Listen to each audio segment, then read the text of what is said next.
So this is Mark at Skywagon University Podcasts, and today we've got Roger Reaves and his wife Marrie Reaves here to talk about Roger's checkered history and a little bit about Marrie's point of view too on how everything went in those years.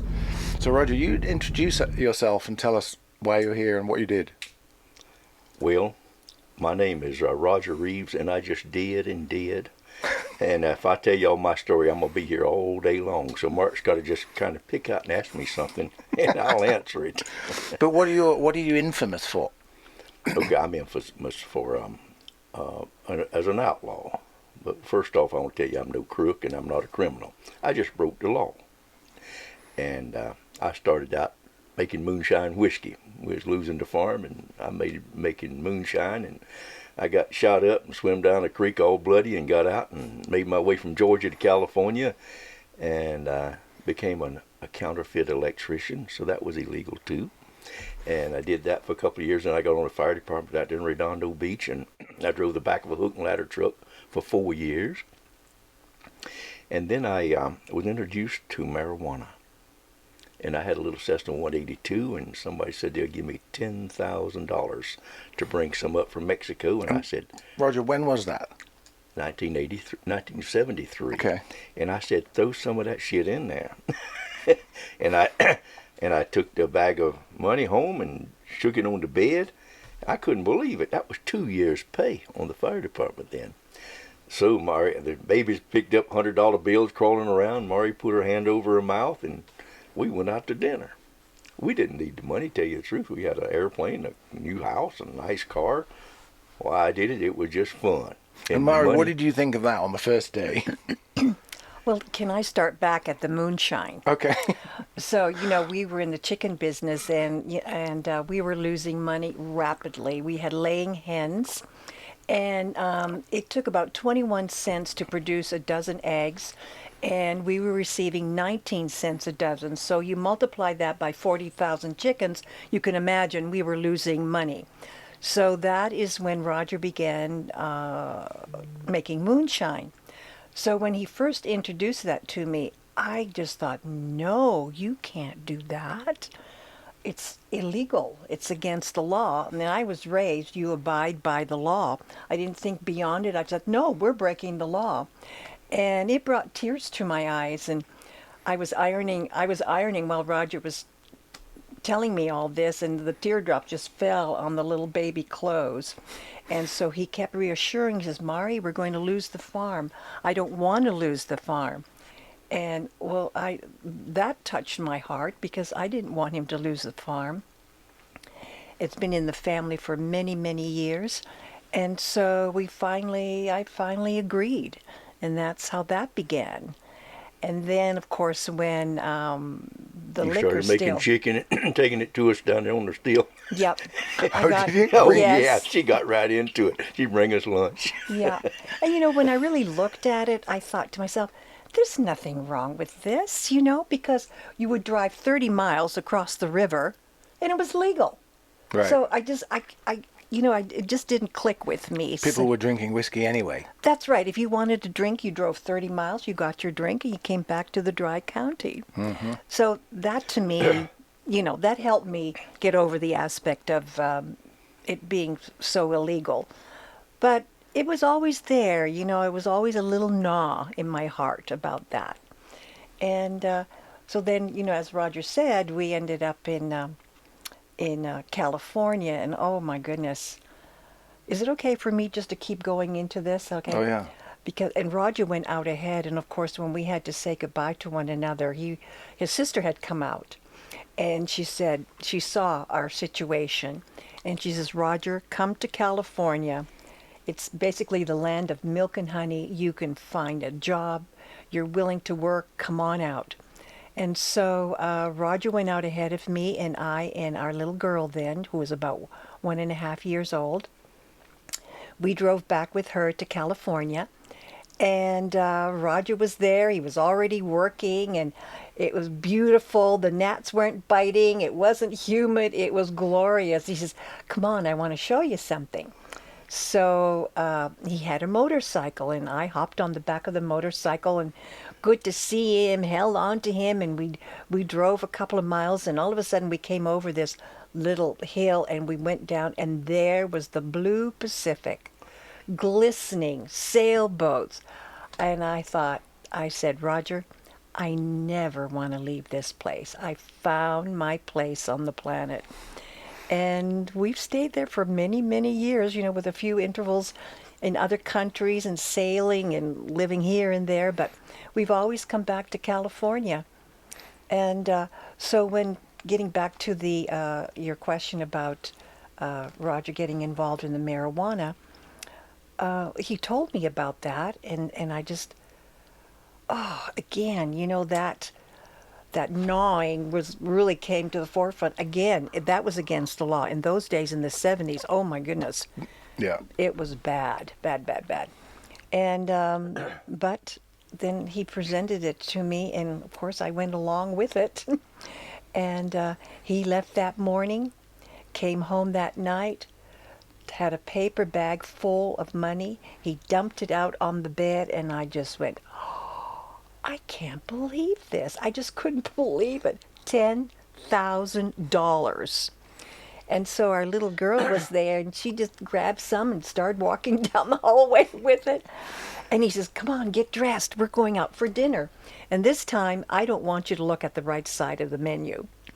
Oh, yeah. Anything you want.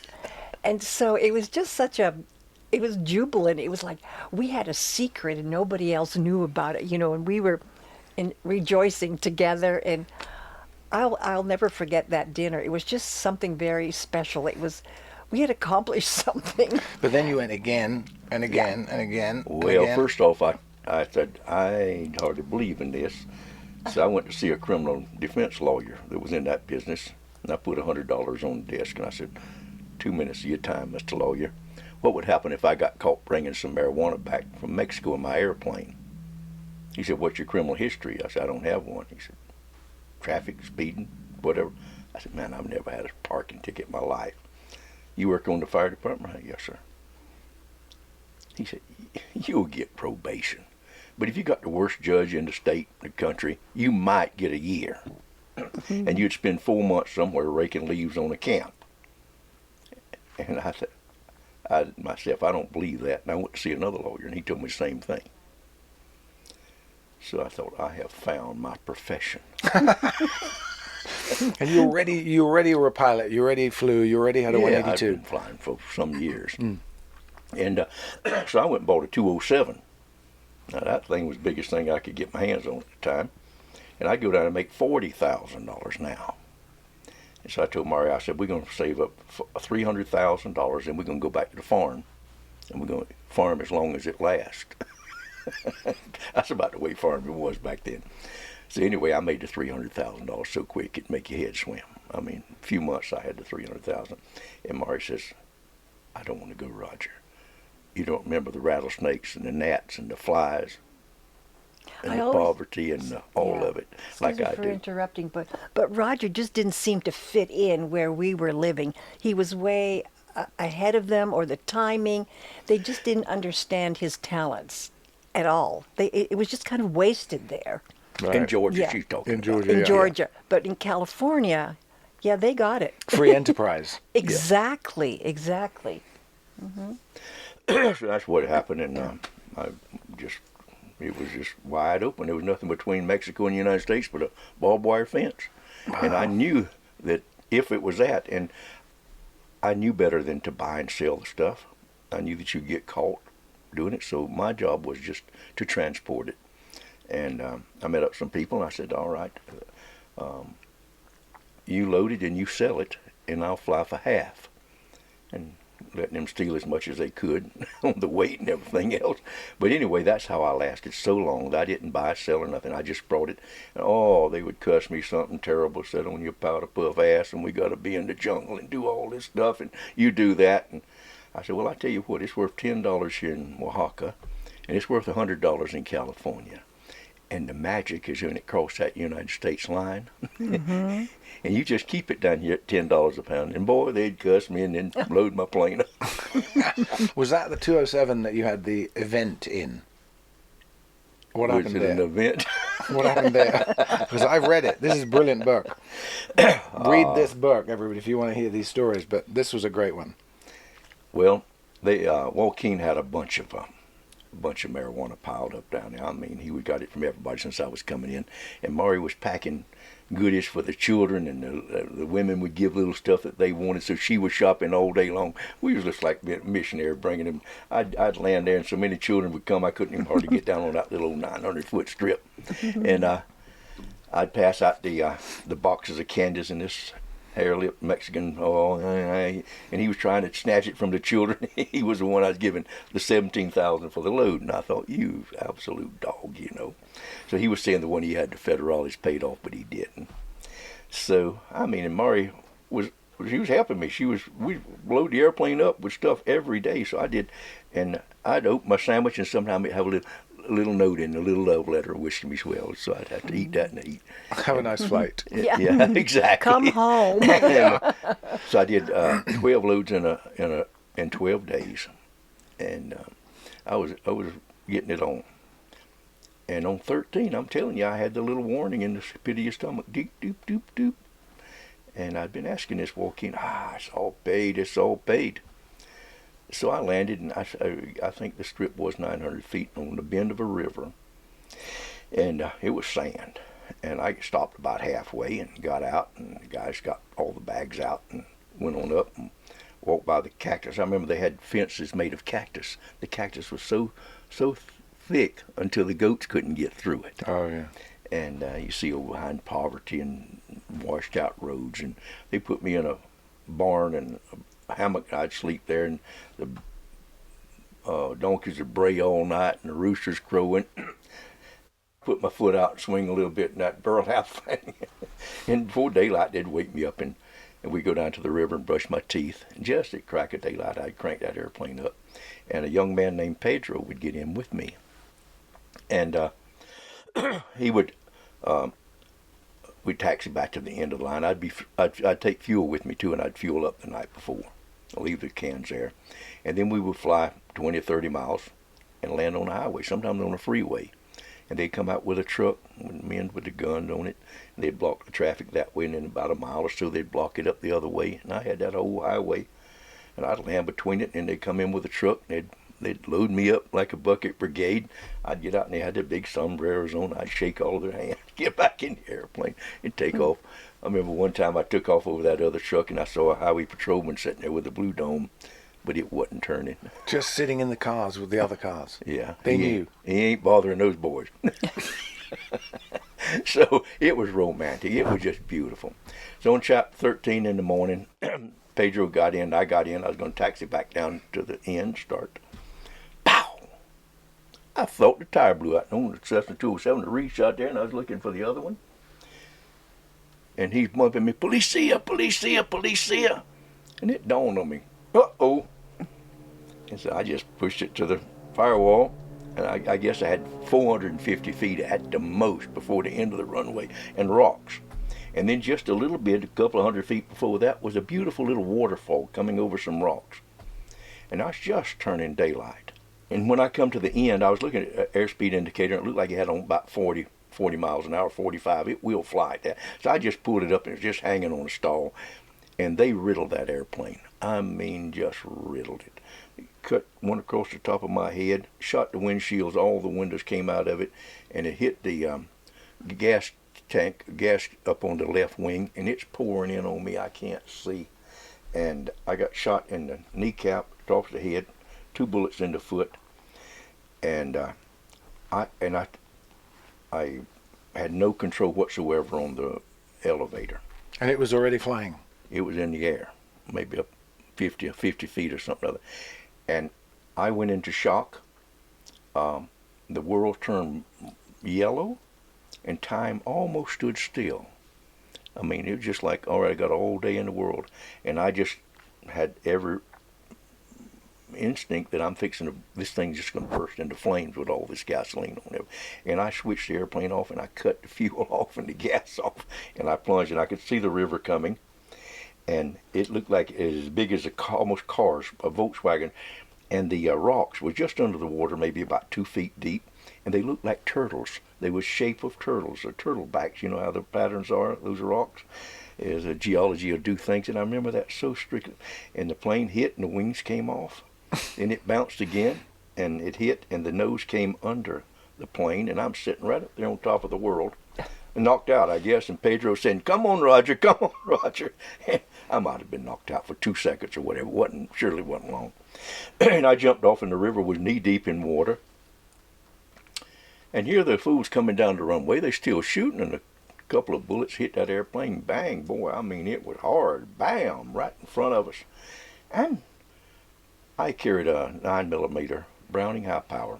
My finger's a little short for those big 38s, but that Browning is, and I can shoot it straight. Ain't no lie about it. So it's on tape on top of a radio, and now with the firewall peeled back, that thing's just laying up there and said howdy. Right. I just reached and got it, popped a few at them down that way over their heads. I ain't wanting to kill a policeman. They ran into rocks, and I say when the rabbit get the gun, the farmer he run. Right. I didn't see him anymore, so we took off, went out the river, and went out, and I wanted to go this way. Pedro said, no, they'll go that way. Let's go up through the cactus. So we went up through the cactus, and he got ahead of me, and I saw that his foot was almost shot off. It went from the right-hand side right through the knot of his, and all that was out, gone, just gone. And it wasn't bleeding a drop, just white bone and blood, meat. And he's running on that. Yeah, he just in shock. Sometimes you cut your leg off and it won't bleed. So. And you're running on bullets in your toes. I didn't even know I had them. My toe was shot off, and I got a big old slug still in my foot. No. Yeah, it's right under the joint. It's right under It's an ugly toe. Right in the swivel of it. Sometimes I have to get somebody to pull my foot and twist it so it gets away from the bullet. So this story could go on forever, but it's a wonderful story. So we got on up there, and it's cactus everywhere, and there's a donkey, a big old donkey. She must have been 30 years old, big sway back, light long hair. It must have been the winter time. And Pedro, Charlotte, and he's petting the old donkey. She just stands there, and we hop on that donkey's back, go out, bridle and saddle, and giddy up, go. Both of you? Both of us. And we take off. Both of us, our foot's messed up. We need some way to ride. Yeah. So we ride, I believe it's 7 miles we found to come to a clearing in the jungle. Really is kind of high jungle. It's not really great big trees, but there was a man plowing, and he had a cow and a mule, and he was plowing amongst stumps early in the morning, and that wooden yoke was angled it this way from the cow here, and he's plowing, and Pedro knew him, of course, and so he put us in a house, and there was a woman and her daughter there, and the girl was real shy, and the woman she got diapers or some cloth and cleaned us up somewhat with it, but she did it with diesel fuel. What? That's all she had, I guess, and she draped those cloths all over us to keep the flies off. And we sat in that house all day long, and there was a big hunting rifle on there, and I must have been in some kind of shock. I wanted to take that and go back over and shoot them fools that had shot me. I really did. So we sat there all day, and it got night, and then a herd of horses and mules come up in the yard. There was no road going there, so they came up, and there was a man that had been plowing, and he had with him, I guess, 15 people, 15 mules and horses, and they was riding hard. And he came in, gave me a tetanus shot, and Pedro won, and he looked at us, and he gave us a couple of more shots. Then he dug around in my foot to try to get the slug out. I think he did more damage than the slug, but I shouldn't say that. He was a wonderful doctor. His name was Dr. Benjamin Soso. He was a Red Cross doctor from 30 or 40 miles away, and they got him to come there. And he told Pedro's got to get to the hospital, he'll die. Mm-hmm. And said, Senor, they're looking for you everywhere. Said there was so much blood in that airplane, they think that there's a dead American here. So said, they've blocked all roads north. You'll have to go south. He spoke perfect English. He was a a world champion skydiver, he told me. I'd like to get in touch with Mr. So-So, Dr. Benjamin So-So, if you're out there, get in touch with me. Anyway, we got on horses, and I guess we rode another hour. I was on a mule behind somebody, and we came to a road, and there was a big truck. It wasn't a semi, but it was a 10-wheeler, and it was loaded with corn, little ears of corn, little nubbins, we call them. And I mean, it must have had, you know, how many tons in there. So they dug a hole on one side for me, and I got down in that hole of that corn. They covered me all up and left my face open. And some guy there was a big sombrero and a serape standing up there. And Pedro's over on the other side. Buried in the corn, but our face showing. And that road, I mean, that truck goes this way and it goes this way, and every time corn falls on my face, and the man just takes it off my face. So nice, it wouldn't hurt if it's over it. They must have been 15 of them riding on that truck around there with them. And we went through 3 major roadblocks with the soldiers getting on the truck and looking. They looked at the corn and didn't see it. Well, we just took a look. They didn't have any idea we was buried under the corn. So we finally got to a road. I don't know how far we traveled. And we got to the main highway that's going north and south. And they put me in a house, and they brought me water. And I washed. I was so dirty. I mean, it just come off. It would. I think I changed the water in that dishpan. It had a little black chip on it. I can still see it. And I kept changing it and kept washing my foot and had the antiseptic there for the doctor had given me. And Pedro went one way to go to the hospital. He had to go, and he could go in town. And so they had to get a taxi to take me to Guadalajara. I think I'm guessing 8 hours trip. And there was no taxi that wanted to go that far, so they had to go to Mazatlan and get a taxi. And they came back, and they had a taxi there, and they had a dwarf, and he spoke really good English. He'd been a taxi driver for some years, and they gave me them great big pills. I suppose they were heroin, pain pills, and shot me up with morphine and antibiotics and tetanus. And they put me on a pillow on the back of the seat of that big car. He had a great big Ford, I believe it was, brand new. And I laid up there, and we took off south. And that man could talk. And so I asked him, do you have a family? Oh, yes, senor. I have a wonderful family. Let me tell you how I got my wife, Dora. Now, you see, I was in the village, no girl to look at me. But I had my eye on Dora across the way. And one day she's playing a flute in the back of a band. And she's in the back, and I open the gate to our house, and I grab her and I pull her in the yard, and my mother helps me pull her in the house. And senor, that girl won't even talk to me. She won't even look at me. She sits in a straight chair all night long. What can I do? Oh, I'm in trouble. So the next morning, we have to let her go at daylight. We take her to I tell her I love her, I'm sorry, and all this. And she goes across, and I follow, and she knocks on her door, and her mean-hearted father, get away from here, you prostitute. You've been with some man all night. You're not coming back to my house. You're not my daughter. Get out of here. And she left crying with her head down, and I went up to her and said, Dora, let's talk to the padre about this. And senor, that's how I got my beautiful wife, Dora. And senor, you won't believe it. 1 year later, we had a beautiful bouncing boy. And I was driving a new Dodge. So we named him Dodge. No. And senor, then 1 year later, we had another wonderful boy. And I was driving a new Ford. So I named him Ford. No. Yes, I know you're not going to believe this, senor, but 1 year later we have another baby. Nice, beautiful boy. And I have a new Chevrolet. And I want to name him Chevrolet. But the priest won't name him Chevrolet. And I have to teach that son of a bitch to drive before he would christen him Chevrolet. And that's how I got my 3 boys, Ford, Dodge, and Chevrolet. But that got you to the border? That got me to Guadalajara. Oh. Now I got on an airplane, and I'm in pretty bad shape. And I called Marrie and told her to meet me at the airport. I got lead poisoning. She thought I was sick to the stomach. Yeah, I didn't know what lead poisoning was. Oh. And what was your first impression when Roger got off the plane? Oh, well, he was a mess. He was just, "Are you okay?" And he looked like he'd been through a war.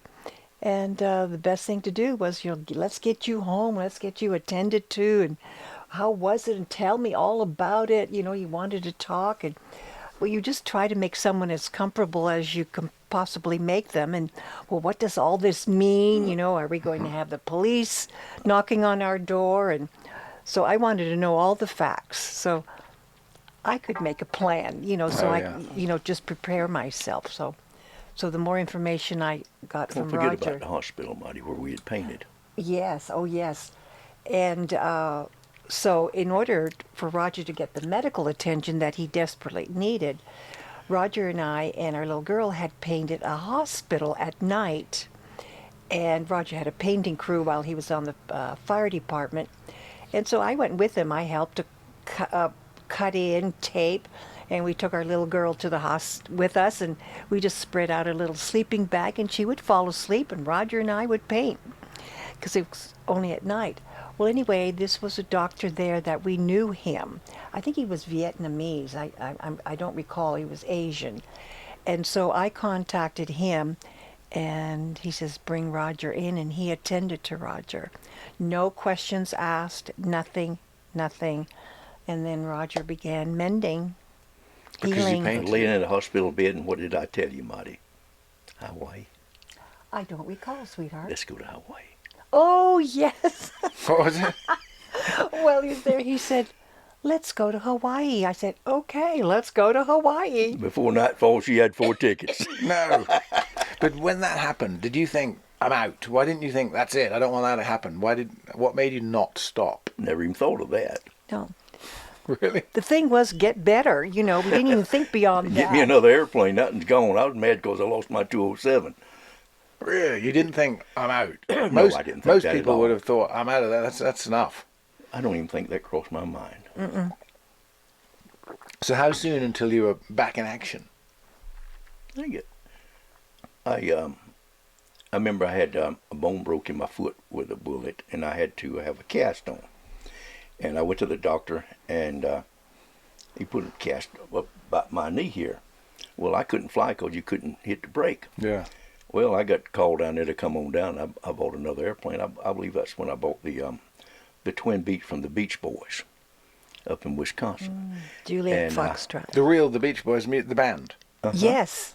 I bought They their- lived there right there in Santa Oh, Barbara. okay. So everything was nice. Anyway, that's just a little side story. But I couldn't fly because I couldn't touch the right brake. You couldn't get your foot up high enough. So I went and I took a handsaw and I cut the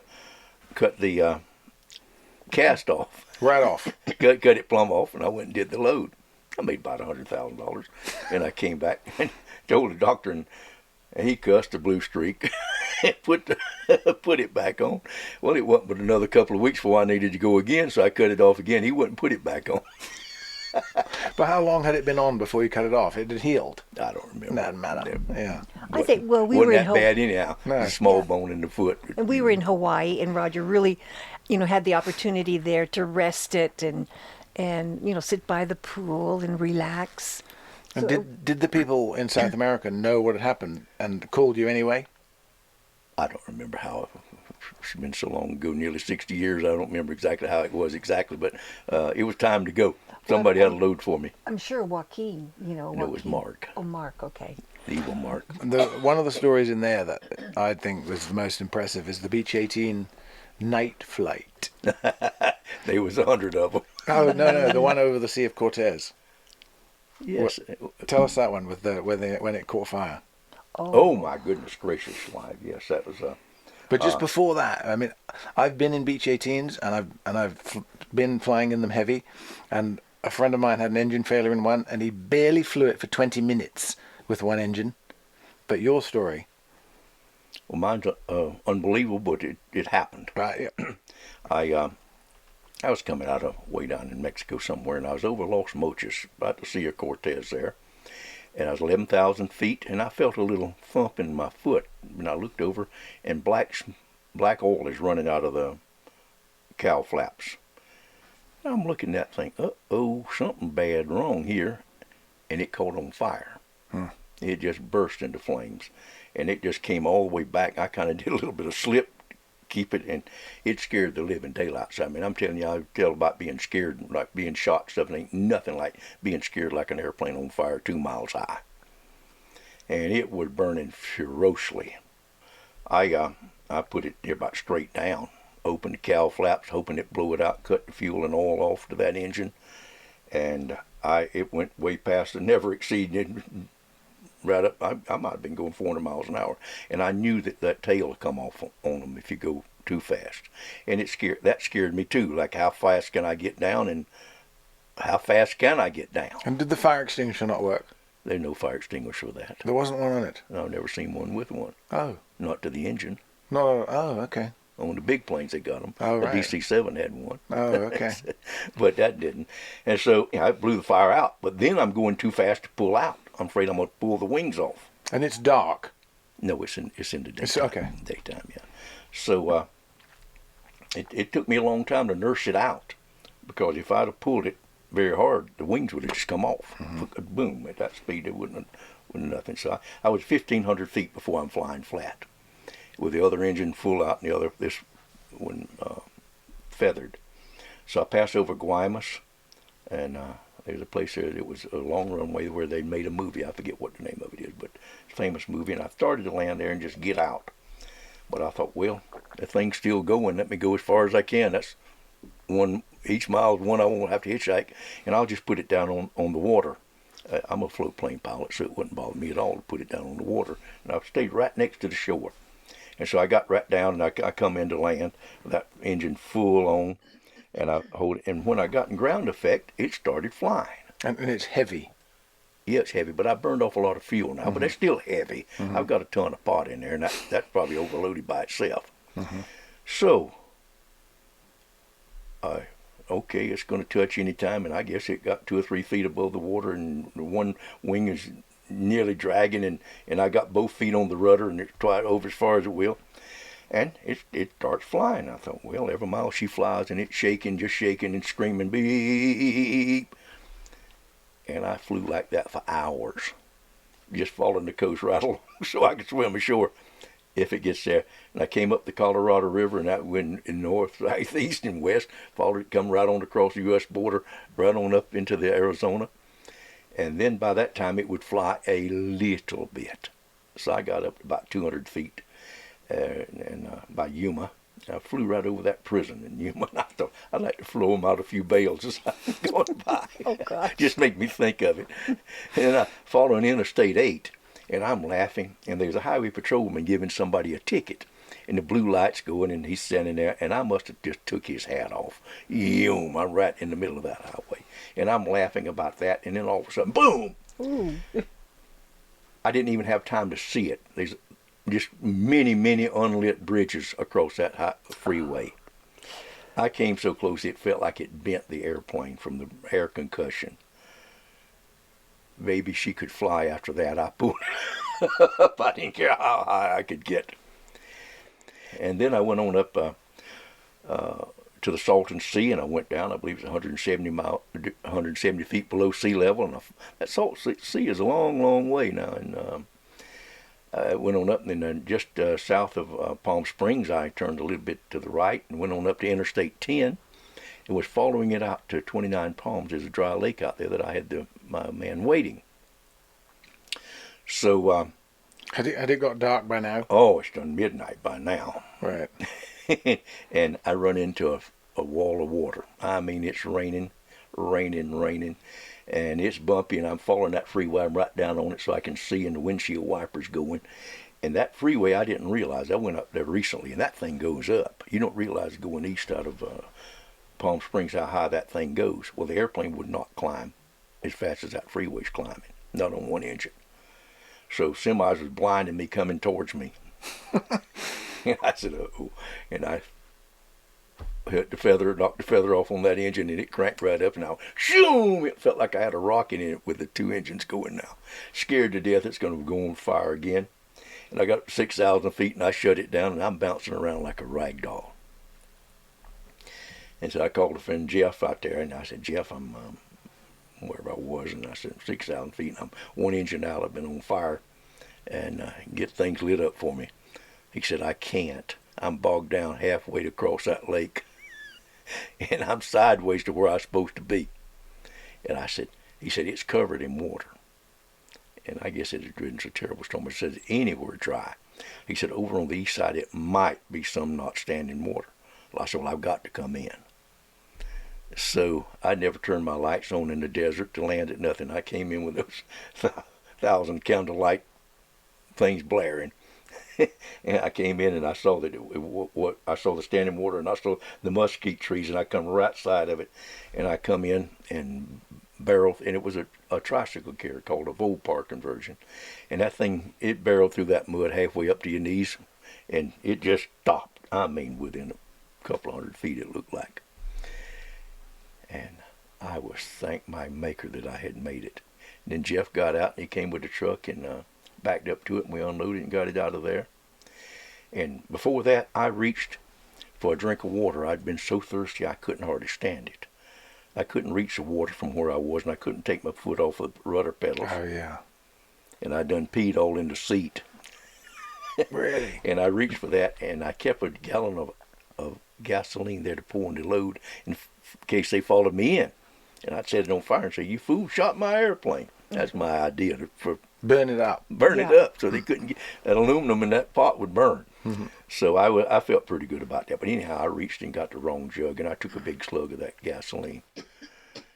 Oh my goodness gracious alive! Pretty soon, I'm in that airplane and it's cold. I don't even have a jacket, and I'm squirting. I'm shitting like a bird dog shitting peach seed. I made a mess. Anyway, my friend came out with 10 gallons of oil the next morning, some tools, and we opened that thing up, and the top jug had busted wide open and it split, and the 2 spark plugs was hanging right there in the gas, and I cut those off and bent it and flew out of there. And that was lighting the fire? That was lighting the fire and burned that oil. And what it was, all that oil that was pumping out. Yeah. We got it. So you took off with 2 engines? Yeah. With 1 cylinder not running? Exactly. And when I landed down in Orange County that morning, everywhere that engine would fire, it must have been a cold, kind of foggy morning, and it looked like Indian smoke signal, boom, boom, boom, all the way down and went back up. It just left them hanging in the air. It was a cartoon looking. He put it in the hangar and went home? Yeah. Amazing. I know it. I mean, that was what, how many hours of that? 10 hours? Yeah, at least, yeah. 10 Yeah, hours 10, on yeah, one yeah. engine. Mm. It's all in there. Yeah. Brilliant. I had a lot of fun. And then when Roger comes home, does he tell you all these stories that Yes. night? Right Oh, there? yeah, right away. I want to know. And, you know, at that time, I really didn't realize the intensity of it and the seriousness of it until later on in life when, you know, when I learned a little bit more about aircraft and airplanes and flying in them. I thought, wow, you know, how did you do that? Oh, my gosh. Well, that's what we think today. I know, how did you do that? And how can you laugh and smile and think of a solution? Like for me, if after all that happening, and then Jeff said, Roger, I'm in knee-deep water, you can't land here. You can think, oh gosh, you know, I could have had a V8. But when I got home, I didn't explain to Marrie the danger of it. No. Because I didn't. If you live through it, you don't see the danger of it too much. I just told you that engine out or whatever. I didn't go into Detail. I didn't want to make her scared. Right. But, you know, looking back on everything, I thought, how did all that happen? How did you do all that? How did we do what we did? We just did. We're blessed. We just lived it. A lot of people died that Didn't did think that. twice about it. And you both had like spiritual type experiences, and you've had like premonitions and guidance and things. Marrie heard my voice one time. Tell us a talking little to bit me. about that. Well, Roger has gone to Columbia to do a load. In a DC-3. Yeah, in a Nice. DC-3. And I always knew he would be back in so many days, you know, and I just thought, yep, he's going to go down, he's going to come back successful. I never thought of him not coming back. He can do it. I had a lot of confidence in him. And so after he was expected back in about 4 days. So I didn't hear anything, but not too worried. Well, then when it became 8 days or longer, I thought, there's something wrong. There's something really Didn't you hear wrong. something on And then, radio? no, I didn't. Jerry But and them heard it. oh, well, they didn't contact me, Okay, I Roger. thought Not they that I might have. recall. Okay. And so you don't call anybody, my husband's in Colombia picking up a load of marijuana. Could you please go down there and check on him for me? Right. No, you just didn't do that. You just wait. And, sleepless nights. And then one morning I was taking a shower and it was just so clear. I heard Roger's voice. He says, Marrie, I'm okay. I'm okay. I'm coming home. And it took all that angst and all that worry away. He's coming home. He's okay. Did you do that? Yes. Yeah. I had been shot down by the Colombian jet. I was the first plane ever shot down in the war on drugs. A beautiful DC-3. I was over the far territory down there close to Ecuador. What a waste of a DC-3. Oh, it was. And I put it down and it yeah. bogged down, went right up on its nose, left it 90 degrees to there, and it crushed it and crushed it and crushed it right up to me, and then the engines held it off, and we stopped in the mud. And now that hatch is in the top, I just unscrewed the hatch and reached in and got my grip.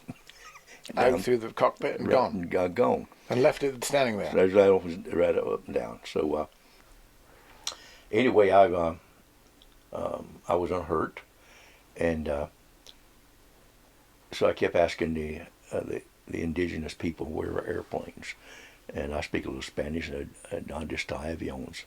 Loma Linda, señor. Loma Linda. Where is it? It's a long way, and so I went 300 miles. And one day I'm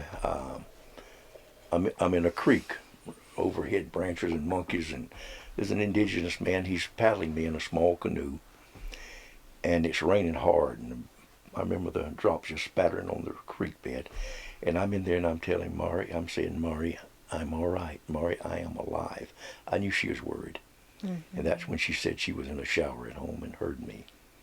So I went to 300 miles, and I finally came to the place, Loma Linda, and there were airplanes, like 5 or 6 of them. There was a tower, nice long runway, and I thought, boy, I was afraid. I knew they was after me. I thought, I'll see if I can steal one of these airplanes and get out of here. I've never stolen anything. Don't think I'm a thief. But to save your life, you will do things you wouldn't normally do. So I went to the place, and it was a lovely lady. How did you get here? And I told her who I was, and I was touring the Amazon. We don't have visitors in this. So they put me in a cabin with a red-headed electrician. Was down there on his vacation. He was on fire for the Lord, and I had worked for the same electrical company that he had.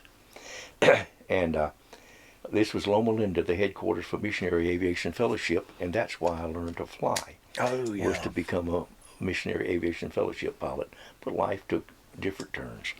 So anyhow, God tapped me on the shoulder, and the next day I flew out with an old missionary from Canada, and they took me to Villa Vicencia, and a military policeman took my suitcase out of the airplane and put it in a taxi.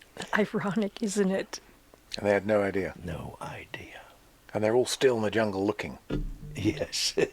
I guess they'd quit looking after 11 days, but I would have been in prison for many years if I'd have got caught. When was the first time you were caught? When were you in jail? Because you've been, just tell us quickly how many jails and how long. Well, I added up. I was in 28 different jails and prisons in 7 countries on 4 continents. But I never was caught until 2001 down in Australia. The other times I went to prison was just people told on me. Nothing, no airplane, no, not a seed, nothing. But enough people tell on you, I didn't realize it. If you shoot somebody out here and 2 people see you, they ain't got to catch you. You'll be convicted. Right. So they say you haul pot, 2 of them, a mechanic and the guy that get a line job boy, and they make up a lie. Yeah, I saw cocaine in the window seals, and they just, oh yeah, and he was shooting machine guns off the fantail of his boat and at liquor bottles. I mean, it's just, and they took in the grand jury. One woman, I'd given her a ride from someplace to another on a boat, and she testified that I had when I was in high school, my girlfriend was pregnant, had twin babies, and I never would support them and all that sort of stuff. Marrie read that stuff, and she's like, oh, what? I was barefooted and I was walking in high school. I didn't even have a girlfriend. No. So just, and my friend Barry Seal hugged her up and said, Marrie, they'll say anything when they get into that grand jury to get their own little ass off. What are they doing? Yeah. So I was never caught. Not even with one seed, not with $1. And I would like to say something good about the DEA. Seldom they ever get it. They had 17 boxes a foot deep of discovery. And I didn't find one lie or one embellishment in there. Really? They just told it like it was. Facts. And that was plenty enough to convict me. Oh, yeah. But they didn't do anything like the prosecutor. The prosecutor was and the judges, they're evil people. I mean, we should have a whole change of the prosecution. And I'll just tell you, I mean, let's go back to the Bible, what it said in there. And it says in there several times, if you testify against another person and you're lying, that you will receive the same punishment that person would have received had they been found guilty. Straight in there. Oh, does it? It certainly is. And then we should have that law. These prosecutors get up there and they say, you killed Mr. Jim Bowen. Well, I don't know Jim Bowen, but the jury has heard that. Right, and you can't unhear it. You can't ever unsay it. They should not be allowed it. That fool got up and he kept talking. I made a deal and gave up my property. And the deal was to give up the property, my home, and all the farms and the cars and everything that they could get their hands on, foreign bank accounts, that they would not ask for a specific sentence. Well, he got up there in front of the microphone, and he had practiced this stuff all night, I know. He had a hole in his shoe, and he had his shoe to us backwards, and he told the judge, Your Honor, Mr. Reaves is not a drug dealer. Your Honor, Mr. Reaves is not a drug trafficker. And he let it just rest. Your Honor, Mr. Reaves is a drug industrialist. He spanned the globe for 3 decades with his death and destruction.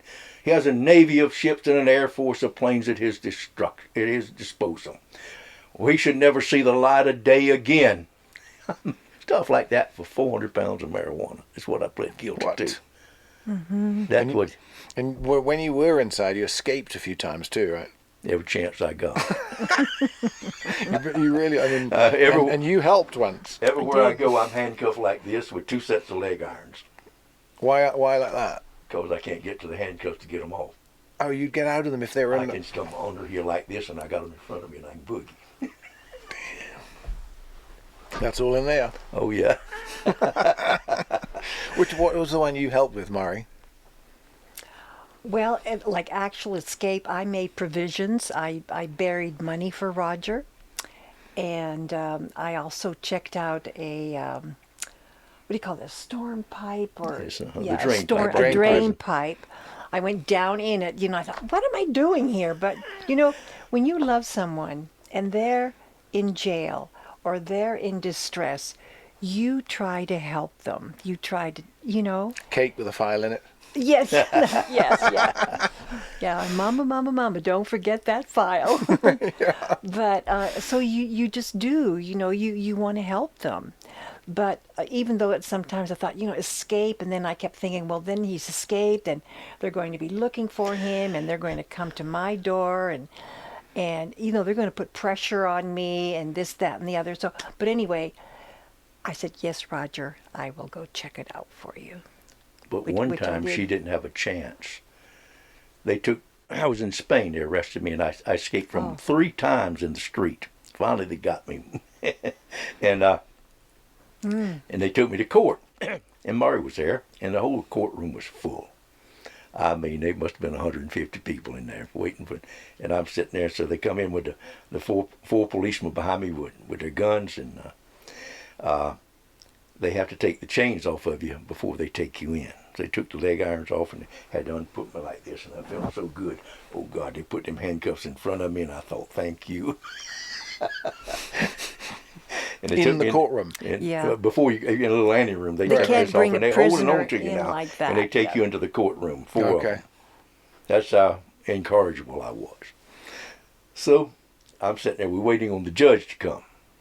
And stenographer's over there. She's expecting a baby, and she's waiting on the judge. She's playing with her fingernails, looking at him doing this. And I leap across that courtroom, and I jump on her desk. It's big. And she screams and slides backwards. Said she almost had the baby right there, and the whole courtroom just had a big sucking sound. It's like, And I jump on her desk, and I kick the window out. It's a big window, and it's third or fourth floor, I don't know. Later on, they said it was 31 feet from the bottom of that window ledge to the top of the car. And I looked. I was hoping there'd be a power line or something, or pine or oak tree or something that I could jump on. There was nothing. And I bailed out, and I hit the top of that car, and it went all the way to the asphalt. You were aiming for the car. Pardon? You wanted the car as and that's what saved me. I still got a dead spot in my back where I got nerve damage from it. I jumped out handcuffed, got down the street like Donald Duck, like quack quack quack, and got away. And the next day the newspaper said Spider-Man escapes. How did you get the cuffs off? Oh, I went to a filling station and said, my wife put these on me. Will you cut them off? And you did. Yeah. And you're out. Out and gone. But then you got to hide, right? Yeah, of course you do. So you moved through different countries a lot in your lives together. Yes. Which one did you like best? my favorite was Mallorca. Oh. Yes, I loved it there. Oh, and I love living in the south of France. That was lovely. Yeah, and I enjoyed, parts of Brazil. We were always looking for a home, like to settle down again, and we never seemed to be able to find it. It was hard, and yeah, I don't know. We never could find a place, but we just kept roaming, and But always wanted. Yes, Yeah, and then we had, most wanted. false passports. For example, our son. He thought his name was what the passport said. Odom. And then one day he says, no, your name is not Odom, it's Reeves. That's when that passport got compromised, and we had to tell him. And he looked, yeah. and he looked like, what?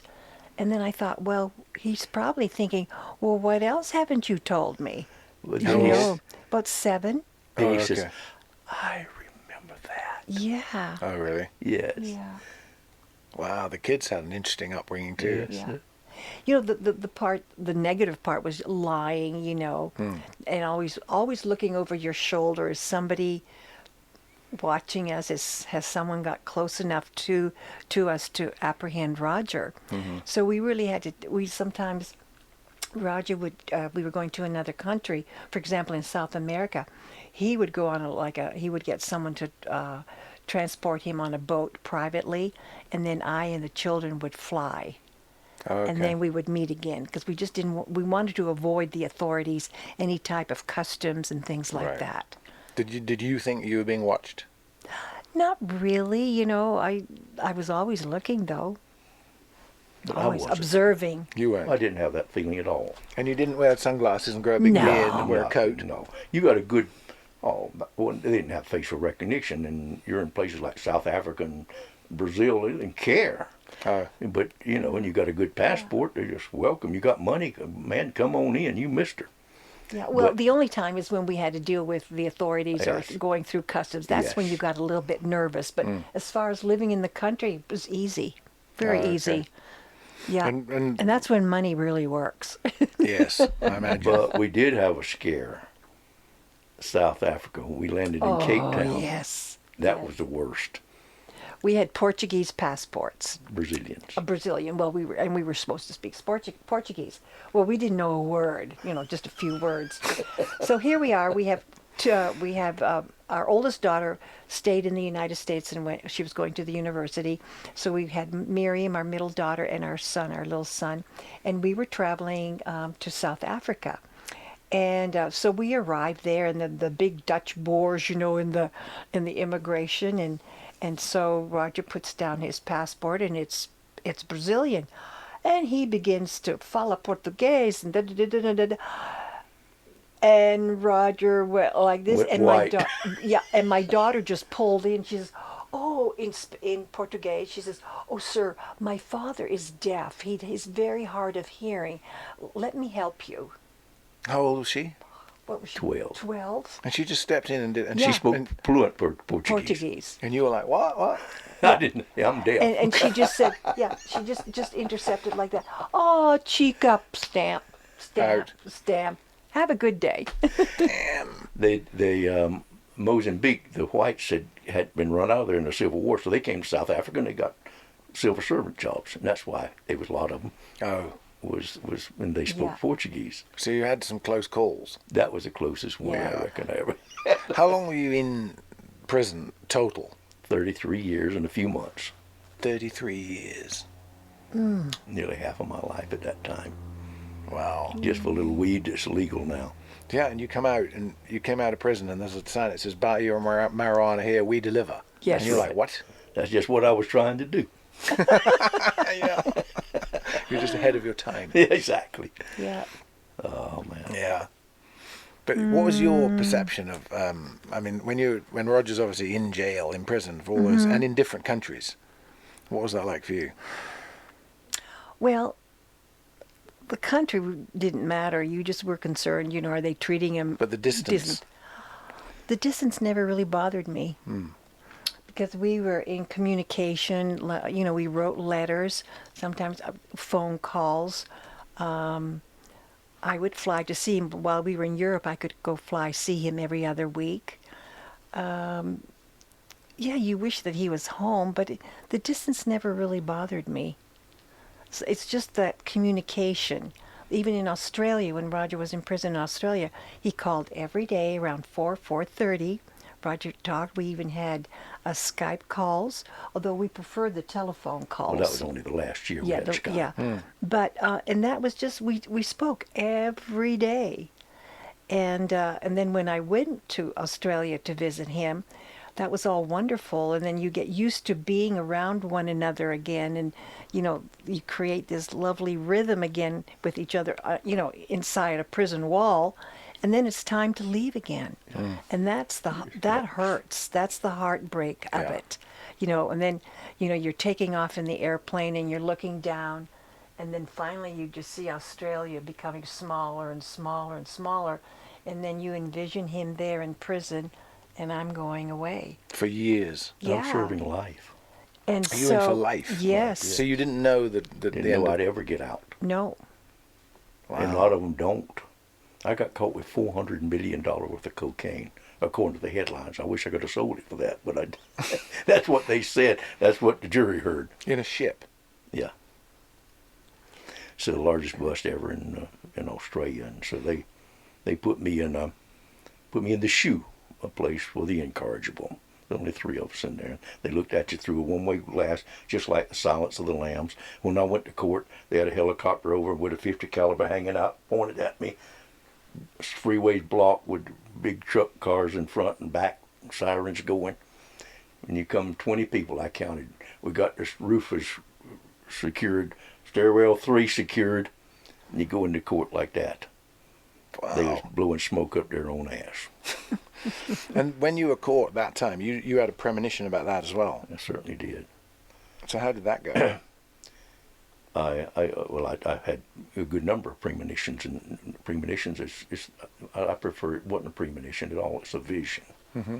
You're laying there, you sleep, and you see it just exactly like it happens. You can see what people are thinking and what the whole thing is around you. You don't know how long it takes, but you've seen it.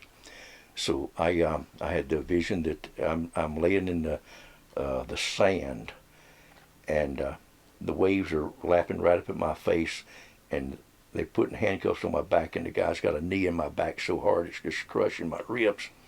And first off, he's got down, down, down, you sons of bitches, and I'm looking right at the rifle. Then he hits me in the head, and then he got me down. And as I'm laying there, kind of keeping my face out of the foamy water, the tears are just streaming down my face, and I'm saying, "Poor, poor, poor Marrie. Poor, poor, poor Marrie. Poor, poor, poor Marrie." I knew our life was over. And I threw the satellite telephone overboard so the Colombian couldn't use it. Switched off everything that wasn't switched off, and I was supposed to go under Australia down in the Southern Ocean, and I turned and went halfway up to Shark's Bay, up the other side of Australia. To make it different to the Vision. To make it different from the Vision, trying to outrun it. And it happened exactly like I saw it in the Vision. Exactly. It wasn't not one speck different. I remember the Vision more than I do the actual arrest. Really? Yeah. So you couldn't avoid it? It was there. They were waiting. They was going out. The Colombian was telling on us. And so they went out, and since they didn't know where we was coming. He didn't know. And so they went out with a sub-chaser, and they picked me up 244 miles out. I can see the pictures of that ship going, bouncing in the waves up and down there. So they were following you anyway? From 244 miles out, but they was up so high you couldn't see them. Oh. So wherever you went, you were going to be being followed anyway? I was caught. And even before I came in, I saw two looked like fishing boats turn. They kind of turned a little bit towards me and went back, and I thought, here they are. So, but nothing I could do about it. You're not going to throw a load of cocaine in the ocean because you saw some lights somewhere. Right. You can get shot. Yeah. Damn. Well, you just wouldn't do it because you don't know. And that was the big prison period. Yeah, that was Australia. Yeah. Yeah. And I would say salute to Australia. 18 They're a years. wonderful country, and they treated me good. 18 years. Yeah, and they let me out on the day President Jimmy Carter wrote them a letter. To let you out? And to get me out, yeah. Really? Said, if it wrote to the Attorney General, if appropriate, I'd appreciate you considering my friend and neighbor Roger Reaves for parole. How did he know you? I wrote him a letter, and I used to have a farm next door to them. Yeah. Oh, really? In Plains, Georgia, yes, our farms butted up to Peanuts his. he farmed. He farmed peanuts, yes. That's a nice contact. You went in because of Reagan and out with Carter. And I paid Clinton, so I'm Mr. President man here. That's amazing. Yeah. What's another good flying story that's in there that would be great? I bought a third interest in a Cessna 152. And I was on the fire department. This is early on. Way early, by 1970. And there's a fellow, Marty and I managed an apartment house when we came out from the farm. We just, first thing with 40 units, really nice place, nice people. And there's a fellow in there, and he was from Alaska, and he's telling me tales, and I said, he invited me to Alaska with him. And I said, well, let's go up in my little airplane. So the other partners never flew the plane. I never even met one of them. So I bought a third of that airplane for $1,100. And I flew it, and I got a couple hundred hours in that thing. I don't know. We took off and went up to British Columbia, and we bought charts. And we took off, and they advised me to go inland. I know, I want to see Skagway, and I want to see all these Sitka and the places along the coast. I've heard of the gold place. I want to see it. No, don't go. And well, man, I don't even hardly know north from south, but I'm going anyway. So we took off, and they had left one of the charts out, so we didn't have a chart. So we're trying to follow the inland passage. Or once in a while we see a ship or something. All right, we must be on, right? And then it started closing in a little bit. So I go, okay, let's get on top of that. I got on top of it. And I got on about 11,000 feet in that little 150, and it had a top on it. And I'm going in between the two of them, whistling Dixie, as happy as I can be. I'm following the compass, and it closed in. And I thought, well, no good in going back. I know what's behind me. Let me see what I'm going. So I'm certainly not knowing what I'm doing. I'm going, but I don't realize we got an 80-mile-an-hour wind coming off of the Pacific, and I'm being blown over the Rockies. Oh. So we get low on fuel. And I said, all right. So I go down, and there's rocks in the clouds, and I am scared to death. I pull back up, just struggling to get out, and this guy's screaming, we're going to die, we're going to die, we're going to die. And I thought, I'll never have anybody fly with me again. Shut up. I think so, too. So I got to try to get the VOR on, and finally I get SIT comes in, Sitka. I don't know what it was, but beep, beep, bop, bop, bop. That's Sitka. And it dodges a time or two, and then it goes out. So I fly hard as I can towards Sitka. And then it's just right on, completely. IFR. IFR, but I don't know nothing about this. Right, Just, right. I know, of course, it's compass, and So I'm trying to get to that spot. So anyhow, I have to go down now. And I broke out under it, and it must have been the waves just foaming on those islands. I mean, I'm rocking the wings to make sure I get enough gasoline, and there's the airport in front of us, an 80-mile-an-hour wind. And I talked to him. He said, land straight across it, land. So I put that little Cessna 150 down across the runway right there by, and they come in with a fish truck in front of us and put ropes to the airplane to hold me on the runway. No way. So because it was, you literally hovered it down nearly. Yes. You were the only plane flying anyway, right? And I was the only fool up there. So that was my learning curve. Well, anyway, I told them I was a fireman in Redondo Beach, and they invited me in the fire station. So I stayed there for a couple of days till the storm was over, and then the next year I went back up there with Marrie, and I took a leave of absence from a year, and we went to Alaska again. On vacation? No, we decided to go and make our fortune salmon fishing. We bought a boat. Oh, really? Yeah. Tell us about the boat, Marty. Oh, yeah. So Roger went up ahead, and we still had the we were still managing, so I was trying to get that all organized, and so Roger went up ahead, and in those days I liked to sew, so I made a sailor suit for my daughter and a sailor suit for me. I had no idea. And we get on the plane, we get there, and there we are standing on the dock, and then here comes Roger in this beautiful little antique boat. It's called the Capella II. Loaded with salmon. I'm coming back Loaded in. with salmon. And so we just get on board and get out of those little suits real quick. And so it just had two little bunks and no toilet. So Roger had rigged up a bucket, Chemical toilet. Chemical toilet, a neat little stove, and we just settled in, and we start fishing. And we had great food. We drank hot buttered rum, and we ate salmon every day. Big baked potatoes, in there. Tell them how we got the salmon, Marty. Well, you had the rigs, the two poles out the side with the lines down with the cannonballs on the end. And so not nets? No. Rods? It was for king salmon, Yeah. big ones. But then what happened, we were going to make it rich that summer, salmon fishing. Well, anyway, oftentimes the sharks would get the fish and they'd just leave part of it. So we ate that part. Oh, okay. Yeah, we wouldn't just, use a whole big silver and or king salmon.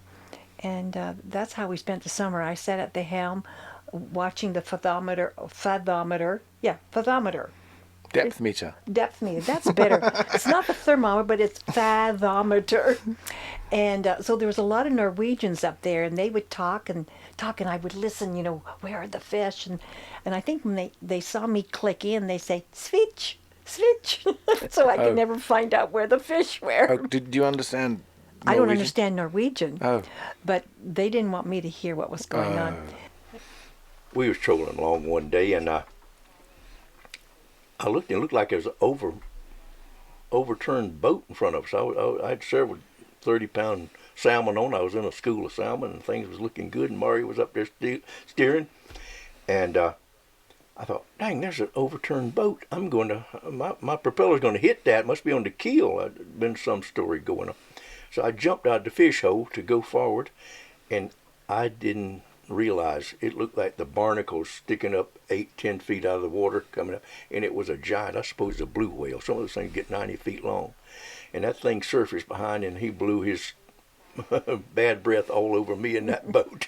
I mean, covered me. And I had the 4 cables out there, 6,000 pounds apiece, and hydraulic gurneys on the side of it. And when those hooks got into that blubber he sounded. I mean, he sounded to the deep. And when he did, that boat, I believe it was a 38-footer, it almost stood on its stern. It stood up like that, and it went backwards faster than it has ever gone forward. And those gurneys, they were almost on fire, smoking as the cable was pulled out of them with the brakes on it. And when he got through, there was one cable a half-mile long stretch behind the boat, and we had a little rowboat up above to keep the rain off me, and that was all just tangled down like haywire. That boat was just crushed. So did you have to cut that last one? Cut the line? Oh yeah, just cut it. You off. just cut it. Yeah, Let it go. but anyhow, there was nothing. I mean, we had to go back to town to get a weld cutting torch to cut all the stuff off the deck. Well, we had a we had a tank of gas, and I said, well, let's go on vacation. Ain't nothing we definitely not gonna get in the season this year. Mm-hmm. So we took off and we went up to Chichikov Mines, Chichikov Island. Never heard of it. It's, I believe, the largest or the number one gold strike ever in the United States, and it's larger than Rhode Island. Really? And it had, you could see where the rails had gone under the mountain, and we went in there and the water jumping on, and went to the a cabin where the miners had worked, and I guess there was 20 plates or on the table, and they had all still sitting there, everything, nobody had touched it, and their coats were still hanging on their pegs on the wall. No, it was just like a museum piece, and the water had got into plates, and they had all broken from the ice in the wintertime. It was wonderful. And then there was a house there, and it had shifted from the earthquake, and it was all askew. And we went in, and the wallpaper was real pretty, still on the wall for over 100 years ago. And there was piles and piles of letters and receipts for groceries and what they'd paid, and it was just like unbelievable. 3 cents a pound for potatoes, and I remember one letter from a beautiful handwriting from a lady in Kentucky, and she wanted to know if her husband was ever going to come home. And it was a From the gold rush. Yeah, he was up there mining, digging in that cold ground. Like Robert Service.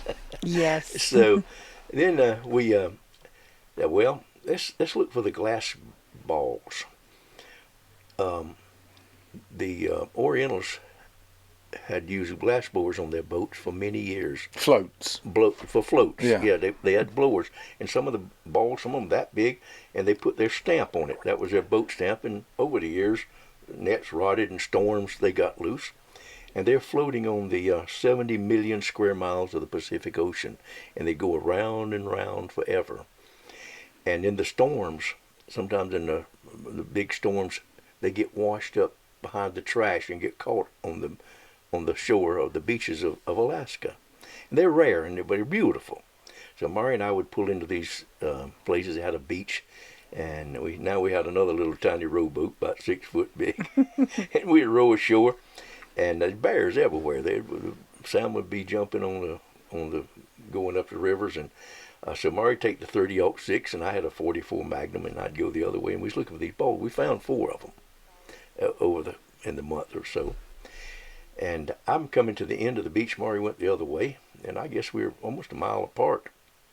And there was a big granite boulder at the end of the beach, and a deer ran out, and a black bear came and hit her and killed her right there in the water. And I thought, that's unusual. I didn't know bears killed them. They certainly do kill deer. And I walked on. I shot my pistol, and he looked at me, and I looked at him, and he went on back up into the forest. And I walked on up there lazily and looked at the deer. It was a big deer, and I saw why he had killed her. She was having a little one. The little whiskers was already out. Actually having it now. She was having it now. That's why he was waiting to kill her while she was giving birth. He was watching her right there and pounced on her. So I had a razor sharp salmon knife with a spoon on the back of it, and I sliced her open and took the little feller out. Dried him off right good, and I had a plaid jacket on, and I put the deer down my sleeve.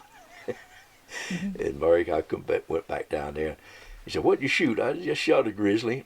And I said, "Put your hand down my sleeve here. I got something for you." She said, "I'm not about to put my hand down your sleeve. And tell me what kind of varmint you got." So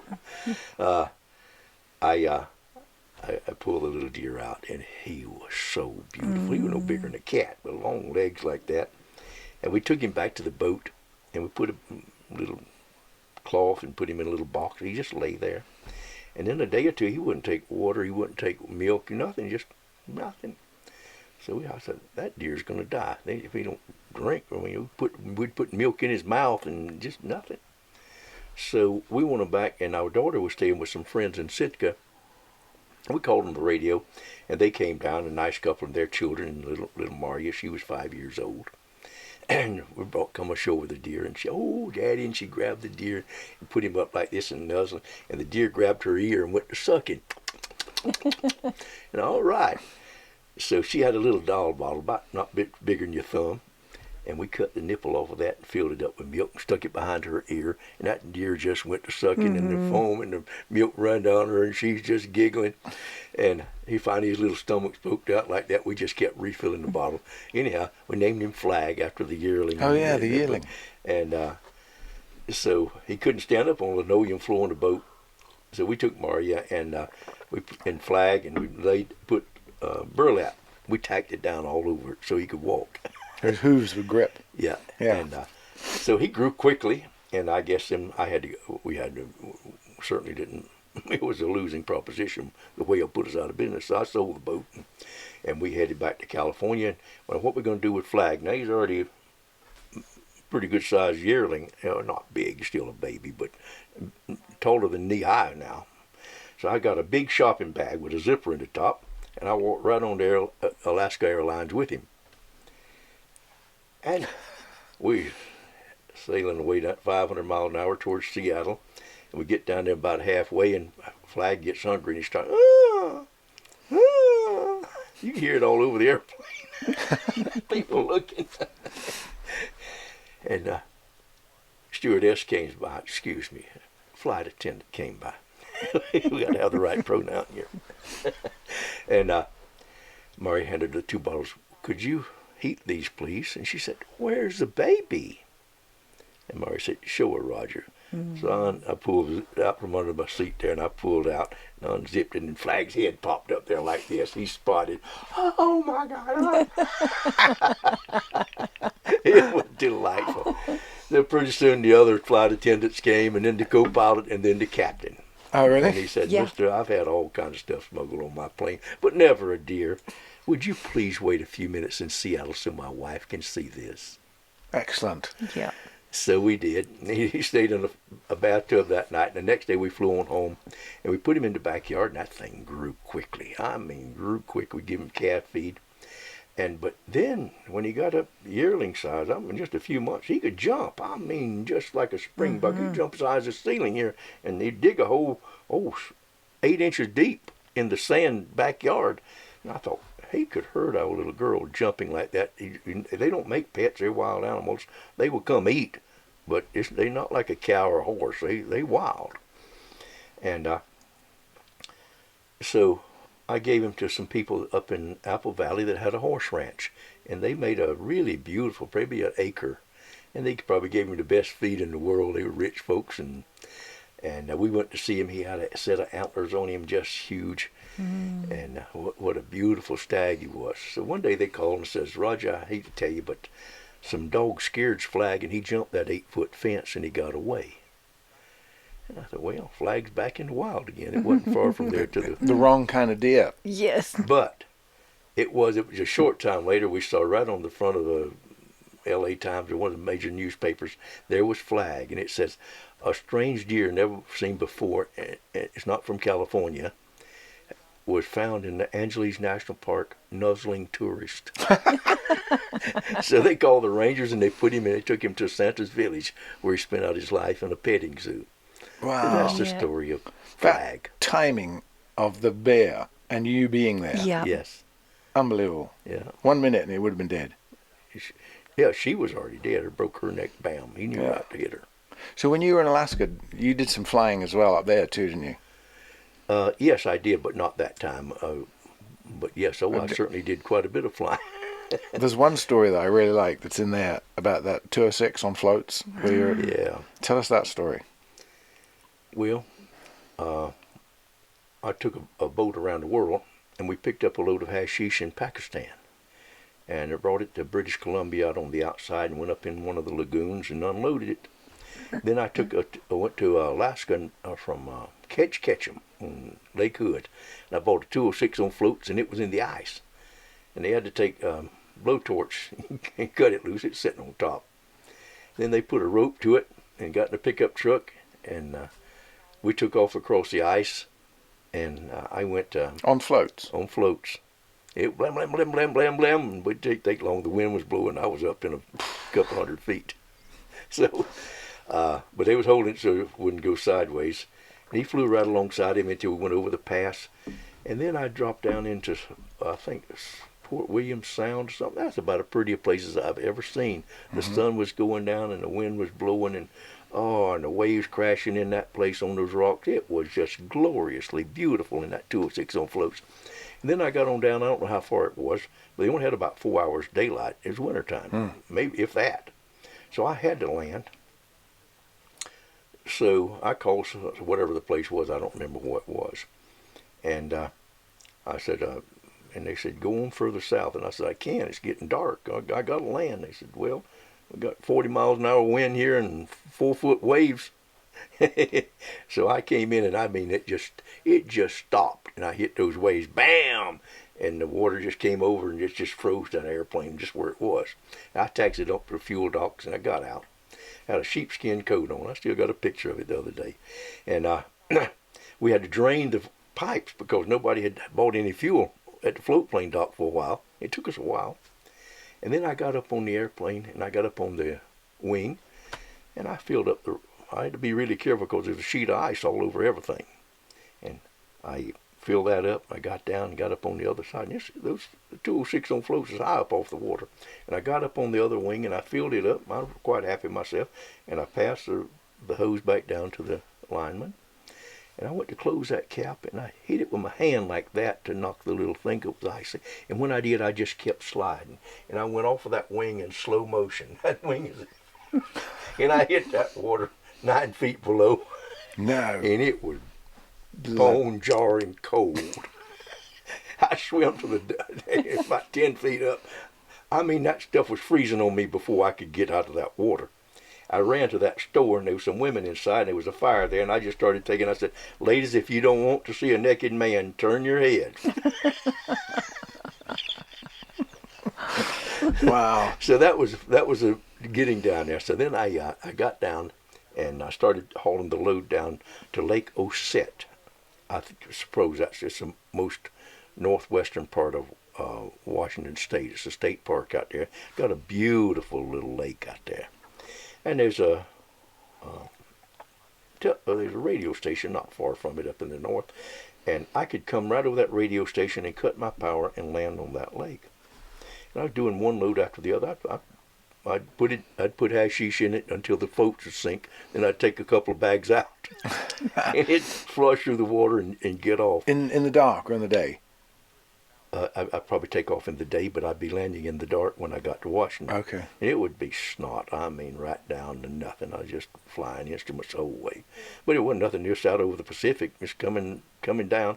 And I'd come over that radio station, and I'd cut the power and land on the lake. And then I had a hard time for the boat to find me.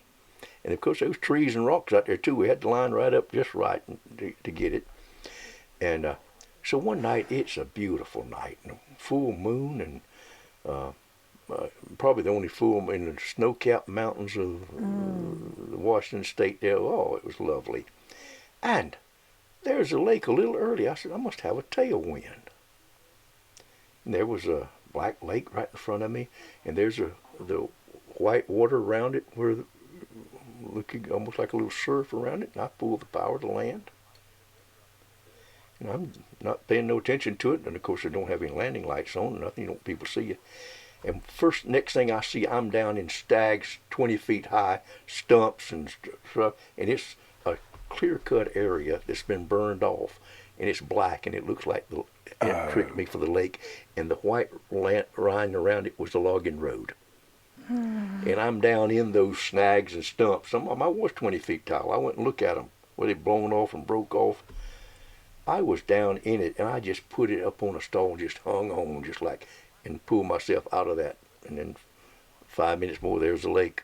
So you could have hit any one of them at any time? Dead, just instantly. Just boom.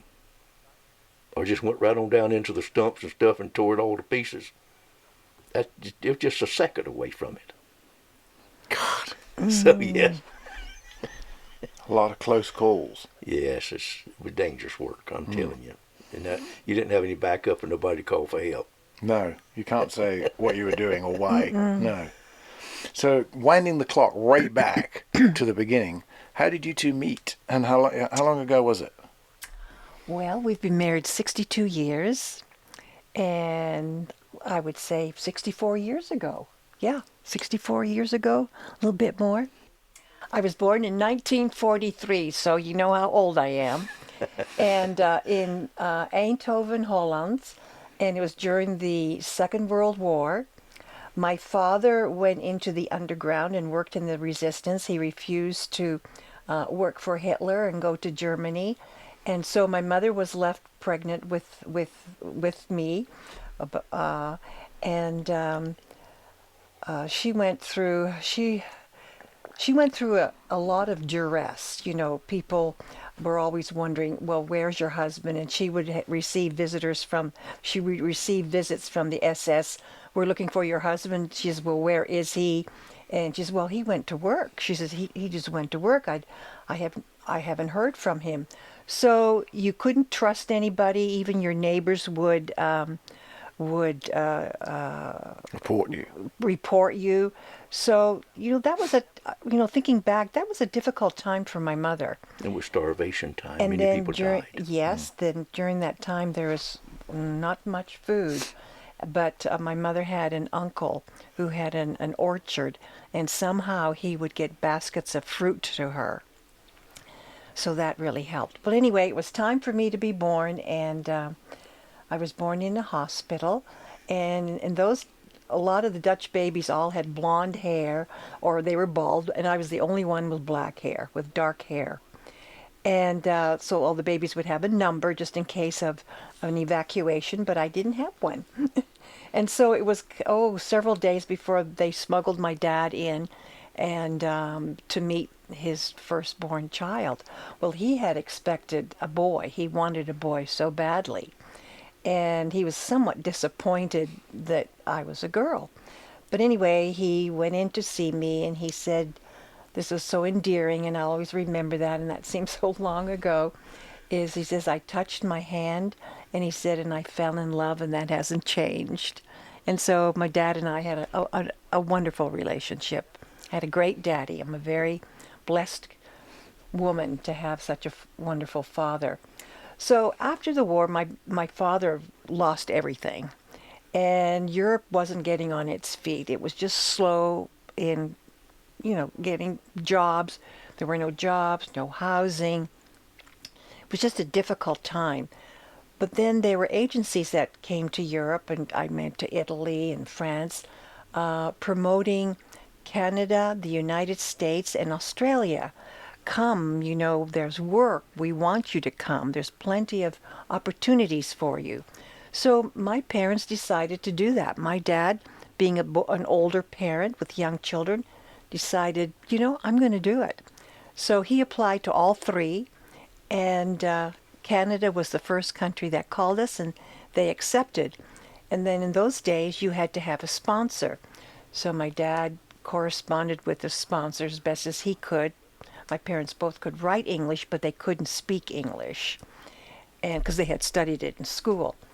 And so finally the day came. It was bittersweet. We had to say goodbye. We're on the ship, and waving and tears and all of that, and off we go. Well, You're I was 8 years old. I was a young girl. I was 8 years old. I thought, wow, this is great. This is wonderful. And so off we go. And the first night, all of a sudden we hear these loud, ooh, ooh. Well, what it was, we all had to come to the top deck with our life jackets on, and we were passing another ship, and we all, scrambled up there, and there were loud sounds and directions, and, turn left, turn right, prepare yourself, make sure your children are with you. And so we're all standing on the deck, and I remember it very clearly. It was very misty and fog, and we were in the English Channel. And all of a sudden, I just looked up, and there was this image like a ghost ship that just passed us. I mean, I don't know what the distance was, but I could just see it slowly passing. And we had almost collided in the English Channel just prior to us That's only reaching. about 5 miles from where you left. Yeah, right, because we departed from, we sailed out of Rotterdam, and we were in the English Channel. Oh my goodness! So again, you know, I'm glad I was a child. Like, can you imagine the fear and, that the parents were having? And they said, "Oh no, we're going to a new land, new opportunities, and is it going to end here in the English Channel?" But fortunately, we made it. We made it through, and we continued on with our voyage, which was about 15 days. Then finally the day came when everyone was excited and they would yell out, "Land, land, land." And I thought, why are you so excited about land? I love this ship. This is great. My brother and I were having a good time and playing hide-go-seek and exploring all the areas and meeting other children. I learned how to play cards. And what I should mention, there were 3 seatings, and the ship was called the Volendam, and it was supposed to be on its last voyage, and it had originally been a trooper ship which transported troopers or soldiers to Indonesia. The colonies were there, and she had been torpedoed many times and mended. So this was going to be her last voyage, and they crammed in people instead of just carrying 1,000 passengers. They crammed in 1,500. And so there were 3 seatings for eating, first, second, and third. We were the second, and the women and children were segregated in one part of the ship, and the men slept in another area of the ship.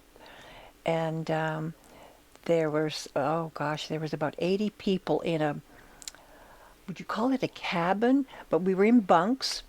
I slept on the top bunk. My brother slept on the second bunk, and my mother slept on the first bunk. And in the morning, there were 6 washrooms, and you all just stood in line. You didn't look left or you didn't look right. You just took a little sponge bath. And I wore the same clothes for 15 days. I remember that, just changing. And then, of course, that day came when everybody was so excited to see land, and that was Halifax, Nova Scotia. And we got off the ship and went through a process. They checked you for disease, lice, did you have the proper papers, and this, that, and the other. And so once you went through all that examination, we were put on a train. And the train had hard wooden seats. And I know my parents immediately tried to make that as comfortable for my brother and I so we could sleep and lay down. So that was a 2-day trip from Halifax to Kitchener, Ontario, Canada. And, again, being a child, thank goodness I was a child. I don't know if I was, when I think back on it, I think my parents were so brave. They just went through a war, not knowing if each other were still alive. And now they went on to this huge endeavor, crossing the ocean to a brand new land, to a different language, different customs, and really not realizing what are we going to expect. Although my father had huge expectations, and You didn't have no idea what you were going to do when you got there. well, we had corresponded with a sponsor, and we were going to end up on a farm, and my father was going to take care of the nursery. My dad was a horticulturist, and Daddy was going to do that, and that's the business that we had. We had greenhouses and a nursery, and for plants. Yeah. And so I guess my dad just imagined that that's what he was going to be doing. Well, I remember him saying, when I got there, I said, he said, well, where's the nursery? Where's the nursery? And here, my dad said, it wasn't there. And my dad's not the greatest with animals. I mean, he can tolerate them, but he certainly didn't want to chase cows or anything like that. But as we arrived, after we had the 2-day train ride, we arrived in Kitchener, Ontario, and there was no one to meet us. We just got off the train with our suitcases, and there was no one on the platform. And we waited and waited. So my dad made a phone call, and Mr. May, who was our sponsor, told us to get in a taxi and come to the farm, which we did. When we got there, there was no place for us to stay. We ended up in 2 or 3 rooms in an attic. That night they brought in some beds, and we spent our first night in the new world, so to speak, in a very dilapidated place. And of course, again, as a child, it doesn't really sink in. You've got your parents, you're together. But I mean, again, as I think back, how hard that must have been for my parents after that voyage. And well, anyway, we didn't have anything to cook in, and fortunately, they brought a few pots and pans, and we used matchsticks, those large matchsticks, to eat with as utensils. And it wasn't going to be another 6 weeks before our household goods were going to arrive. And of course, when they did arrive, half of it was broken, and there were a lot of tears and a lot of disappointments. But my parents were strong. They tried to make it a home as quickly as possible with what they had, and they took on their duties that my dad had signed, had made a contract. And of course, Mr. May, I just want to add, Mr. May was a communist, and he wasn't very in favor of our queen arriving on our Canadian soil. But if Stalin should appear, he said, I will kiss him. And so, just coming out of the war and hearing that kind of rhetoric was not very appealing. And my parents says, we've got to get out of here. But they had the contract, and my dad, being an honest man, that his handshake meant his word, and we stayed. And then it was really difficult, but then soon, as my parents are, oh gosh, they're just strong and survivors. Then Daddy started working for a man in town, and he rode the bicycle and worked in the greenhouses, and so things just started to happen. Whereas in Holland, we had someone to come to clean our house. Now, my mother did that for 2 days a week. So, when I think about that, I'm so proud of them, and they're so strong. And I remember the first time Daddy came home, and he says, Marrie, I bought a Plymouth. And it was just so great, the big fenders and the running board. I bought a Plymouth. And so that was, just gradually. And I went to a little school, a one-room school. Each row was a grade. And I learned to speak English. I didn't know a word. And I learned how to pronounce TH from a Ukraine girl. We would walk home together, and she says, now, Marrie, stick out your tongue and just say 31, 32. And I would practice and practice.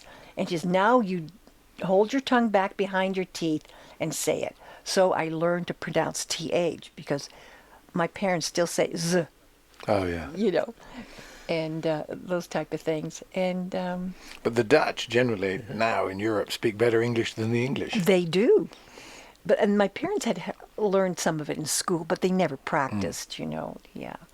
And so those were the days. And then eventually I won a public speaking contest, and they put it out, little Dutch girl, has only been here so many months, and she's speaking English and spelling bees and things like that. And I had a lot of support from a lot of teachers. But I was one of the first immigrants to be there in the little one-room school. And then later on, more immigrants came, a lot of Dutch people. Well, we're from the kind of the Amsterdam south area of Holland, but a lot of the immigrants came from the north, in a place called Friesland, which is in the north, and they have large farms there, families of 12, and they immigrated. And so I had to teach those big old tall boys and just little old me. Jane and Tip ran, that type of thing, those little books.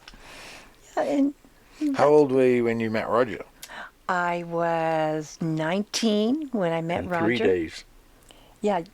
Just her birthday just passed. Oh, wow. Right. And again, I had just been in Holland. I just graduated from high school, and my parents gave me a trip back to Holland to visit with my cousins and family, and it was lovely. And I just come back, and I was sitting on the pier with some girlfriends, where we would go every year, and spend a month on the Lake Erie, straight across from Detroit, Michigan. And I was telling the stories, and all of a sudden, I looked up, and I saw this person in the distance, and I thought, oh, dark trousers, a white short sleeve shirt, and a Panama hat. I thought, well, that's an unusual attire. At the beach, we're all in bathing suits, water skiing, jumping off, this, that, the other. And here comes this person. So I looked, and then I continued, and then I looked again. And then finally he came up, and he went like that with his Smooth. hat. Yes. And it, like that. And then he met some other people. Roger had come up there, I guess, to work in the tobacco. Not I guess. He came up there to work in the tobacco, and he met some other fellow workers. And so they were shaking hands, but they all tried to push him in because he was fully dressed, and they were already in their bathing suits. Well, he threw every one of them in the water, and he stood there standing. And, and so he came over, and he says hello, and I said hello, and we just said a few words, and I said, oh, he said, you're Dutch, aren't you? And I said, I am. I said, well, come and sit down and tell me how you know so much about a Dutch accent, because I had acquired an accent while I was there. I said international accents is just one of my hobbies. Yeah. Oh, goodness. And so we began talking, and I don't know, it seems like the world stood still. I shared what I had just been on the trip to Holland and to Europe, and what my goals were. But one thing that attracted me also, this was good, I noticed as he walked by, he had on a class ring, azure blue, and the inscription was citizenship, integrity, and what was the other one? Diligence, integrity, and citizenship. What? Integrity? Diligence, integrity, and citizenship. Right. And I thought, oh, what university did you graduate from? He says, oh, no, that's not a university ring. That is my high school ring. I said, oh, we don't get a ring. We only receive a ring when we graduate from the university. And so then that opened up the conversation. That's when he realized I had a Dutch accent. I should have said that earlier. And then we just kept talking and talking, and then my girlfriends, they kind of disappeared, and we were still talking. And I said, well, let's go down to the beach, and sit on the beach. And then Roger told me all about his family and his family life, and his father had just died, and his sister had a baby that was born without legs and quite deformed. And why he was there, and what his goal was, and what he would like to do in life, and we chatted it about everything. And then all of a sudden, I hear my dad, Marrie, time to come home. We had to go somewhere. I said, Roger, I've got to go. And he says, well, I'd like your address. So we found a piece of paper and a pencil, and I wrote my name and address on there and my phone number, and that was it. And then a year later, well, 6 months later, I receive a letter in the mail, and it's from Roger. Why were you so fast to act? I lost that address. Oh. And my mother, I sit in the window every morning. There's a window sill there, and she cooked breakfast, and she said, "Well, you young girlfriends, Roger?" I said, "No, Mother, but I met a girl in Canada. If I ever get married, I'd like to marry a girl like that." She said, "What happened?" I said, "Like an idiot, I lost her address."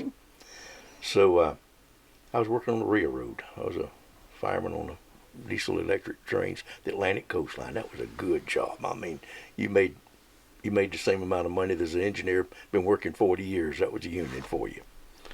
So I was going to Waycross, Georgia one night. I had a 1958 Impala Chevrolet. That thing was pretty. It had a flat tire, and it was raining. Got out with a flashlight, and it had just a tiny bit of yellow light, and I had to open that trunk in the rain. It wasn't raining hard, and I rolled the tire out of that wheel well. And when I rolled it up, stuck to the bottom of it, almost worn in two and all full of rust, was the address of the beautiful girl from Canada. boy, the pearl of great price. I took care of that thing, and we was staying in the YMCA in Waycross, Young Men's Christian Association, and so I just tore off one of those letters. I had a pencil there, and I just wrote a little something. Marrie still has it. The lines are crooked. And about a week later, I got a beautiful letter engraved into flowers, and it looked like it come off of a machine. Stationery and pen and ink. My face turned red. I went and bought me some paper and a pen. Were you wondering why it took so long? No. No. I just thought, it didn't matter. I never really thought about it. I mean, I always thought about him, and I thought how nice that was, but that was it. That was just a moment in time, and it was lovely, and then I just But went. when you got the letter, you remembered who it was. I did, and I was just, then it was meant something to And me. the I YMCA realized. impressed her. Yeah. Young Men's Christian Association. Yeah. Oh, She yeah. said, all right, that's nice. Yeah. Smooth. Yeah. and so we start corresponding. We start writing letters back and forth. Well, the next thing you know, summer's up again, and I get a phone call from Roger, and he said, I'm on my way to Alaska, and I'd love to come and see you. And I said, well, that would be great. I'm going to be in the same place as we met last year, so I'll be expecting you.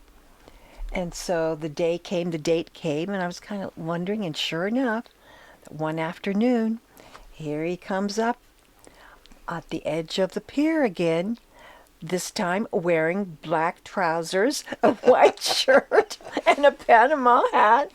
And then I thought, we were water skiing again, and I thought, well, if I run, that means I'm too excited to see him. Okay, slow down. Walk, well, that means I'm not excited to see him or happy to see him. So anyway, between walking and running, we finally met, and we shook hands. And then I said, well, Roger, how nice to see you and all that. And he says, well, we're water skiing. Would you like to go water skiing? And he says, yes, but I don't have a swimsuit. Oh, well, where can we buy one? I said, well, there's a town just, a few miles down the road. Well, let's get in the car and get a swimsuit. So we hopped, he had a friend, he was riding with a friend. And in those days, 3 people could sit in the front. It was one of those, low Bench, big old bench. And the girl always sat in the middle. Right. Right. And so Roger's friend, his name was Brian, was driving, and I sat in the middle, and there was Roger. Well, as we were driving and making the turns, I was very aware of him, of his presence. I thought, ooh, I can't touch him, and then I had to go. I didn't mind bumping into Brian. He didn't mean anything to me, but I thought, ooh. Anyway, we stopped in Simcoe, and we went shopping, and Roger he bought presents for friends. He bought a pipe for Brian. He bought a swimsuit, and he bought a few other little things. Well, by the time we got back, it was too late to go water skiing. Could you water ski? Oh, yeah. Well, One he foot was and backwards. slalom. Oh, really? Yeah. Yeah. Already? I was raised on the river. Oh, okay. Yeah, he slalomed really well too. Well, and then if I recall, my daddy called again for supper, and you were invited, right? Daddy Yes. invited you, And he told us I could stay in the cabin with you Matt, could with your brother. Yes. Yeah, he could stay in my brother's room if Invited he me needed a there. place to stay, and so my father loved to go fishing, but he really cooks the fish. He cremated it. He didn't cook it. We ate dried bones. And so, we ate, and we all sat at the table, and then I said, We went for a walk, Marty. Roger, I'd like to show you around a little bit more, So we got into his car, and I wanted him to show around town, and we went to the very end of the road, and we walked out on they buried cars, so you could walk on the rooftops of the cars, and you could walk way, way out into the lake. Why did they bury cars? Breakwater. Oh. It was kind of like a breakwater peninsula there. Yes, where the boats come in and out. Yeah. So I said, I just want to show you. She says, well, we stop here, and then straight across there is your country, Detroit. And we just stood there and gazed. And as we came back, our hands rubbed, and then all of a sudden we grabbed our hands, and boom. Sparks flew. There was just That was something it. wonderful about that. And we fell in love at our first touch like Right that. there. 3 days later, I told her father we're getting married. 3 Yeah. days. Yes. And for me, I wasn't thinking about marriage ever. I never thought about it or family. I wanted to see the world first. But did you tell Marrie's father that before you asked her? I don't think I ever asked her. She told me. Oh, Well, and then he was having supper with us again, and then after supper, my mom and I, after we were going to get married, and it just kind of like a whirlwind. I said, "Yes, I don't want to let this guy go. I like being with him. He wants to do the same thing that I want to do. Let's go see the world together." and you did. Yes, but Very much. yes, and so I said, "Yes, I don't want to do it alone. It's wonderful being with him, and and then of course when another night Roger was eating with us, and then my mom and I stayed back, and my dad and Roger went for a walk, and that's when you asked my dad if he could have my hand in marriage. What did he say? He didn't say anything. And so he played with every little child on the beach and walked around. He just like he hadn't even heard me. And then we walked for about 15 minutes. And I thought, what about this? So we came back in the house. He says, "Mom, I found this Georgia boy guilty of stealing." And I believed it, I thought, oh no. He's trying to steal our daughter. It was a game. Yes, and then he says, "Marrie, you don't know anything about Roger, and you don't know his family. I want you to go to Georgia and stay with his mother 1 month." Now, we had to be in at 10 o'clock. She was under strict Curfew, rules. yeah. I mean, strict, very strict. So, wow, what the world. He said, "And if you feel the same way after 1 month, I'll give you my blessings."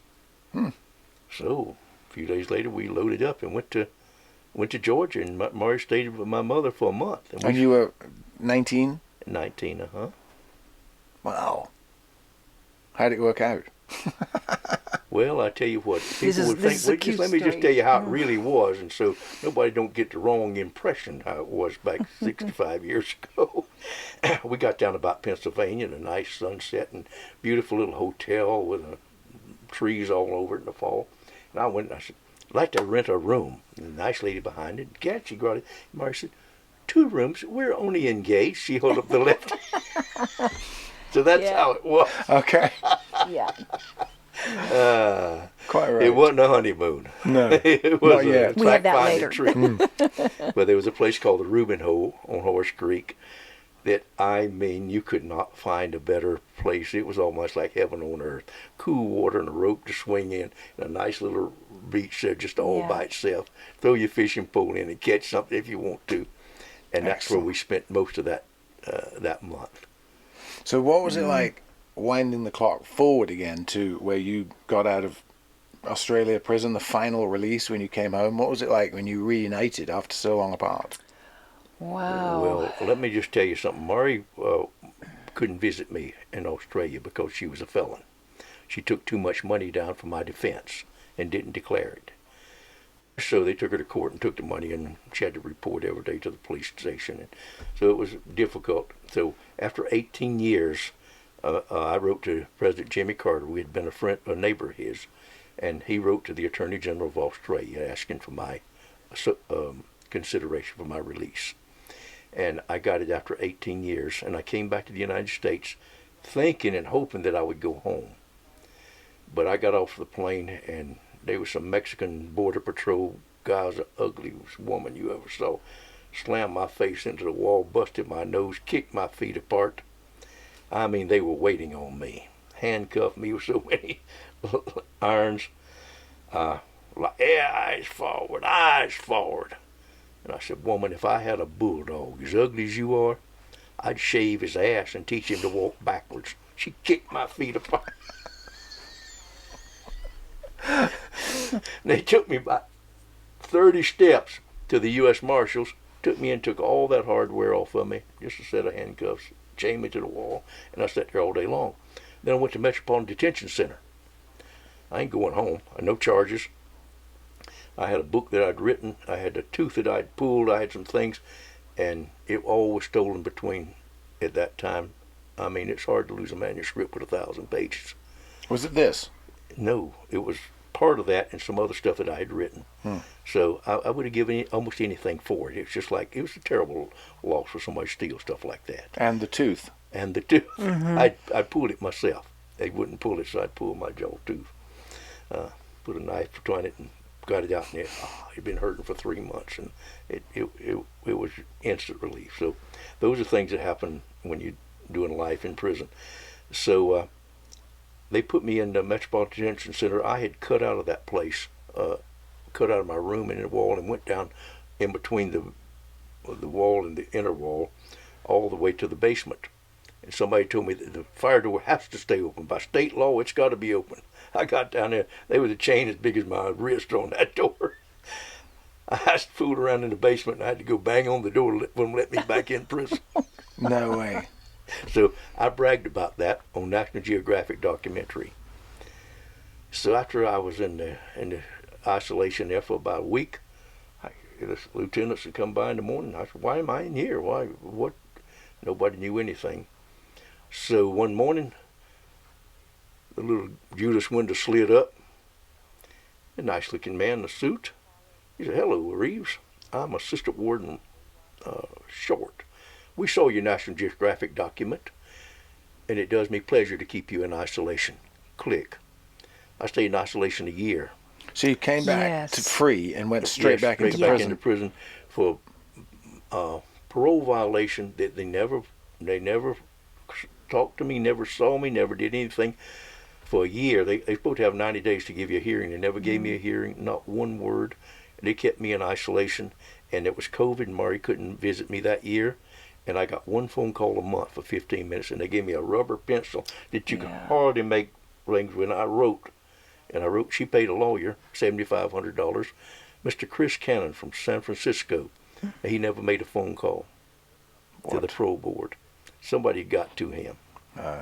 So after about a year, they just came and opened the door and said, "You're out of here." And so you had no idea when you were going to be let out. I had no idea. But in the meantime, they kept transferring him. You went to Oklahoma, then you went back to Terminal Island, and then they kept me on the bus. And then tell them how you finally, this woman helped you write up a writ to help you. There was a unit manager, a nice lady, a guard, and she said, and she knew my situation. I kept asking for parole here, and said, "Would you like to ask for one on the record?" I said, "Anything." I said, "I didn't know they had such thing." And she said, "Would you like for me to apply?" And I said, "Of course." And so she come back, "Yes, you got your parole." Yeah. I applied with a telex. Here it is. Will you accept it? After I paid the lawyer $7,500, did not make one phone call. They could have got me out any time, but I couldn't do anything. And they was punishing me because of my National Geographic documentary. Just because you'd said you'd tried to escape. Yeah, Yes. I did cut out of that place. 26 floors above the floor of Los Angeles, something I was saying. They opened the doors, and they were all towels and rags around them and breathing apparatuses. And I signed the paper, and I was out the door. Oh, because of COVID. COVID. They scared everybody. They had me in isolation. I wouldn't even go out. I mean, you could have 2 showers a week, I believe, and I'd say, "Dead men walking." I had a little radio in there, and there was 11 of them done died in there with me. More people died there than any other federal prison in America was at Terminal Island.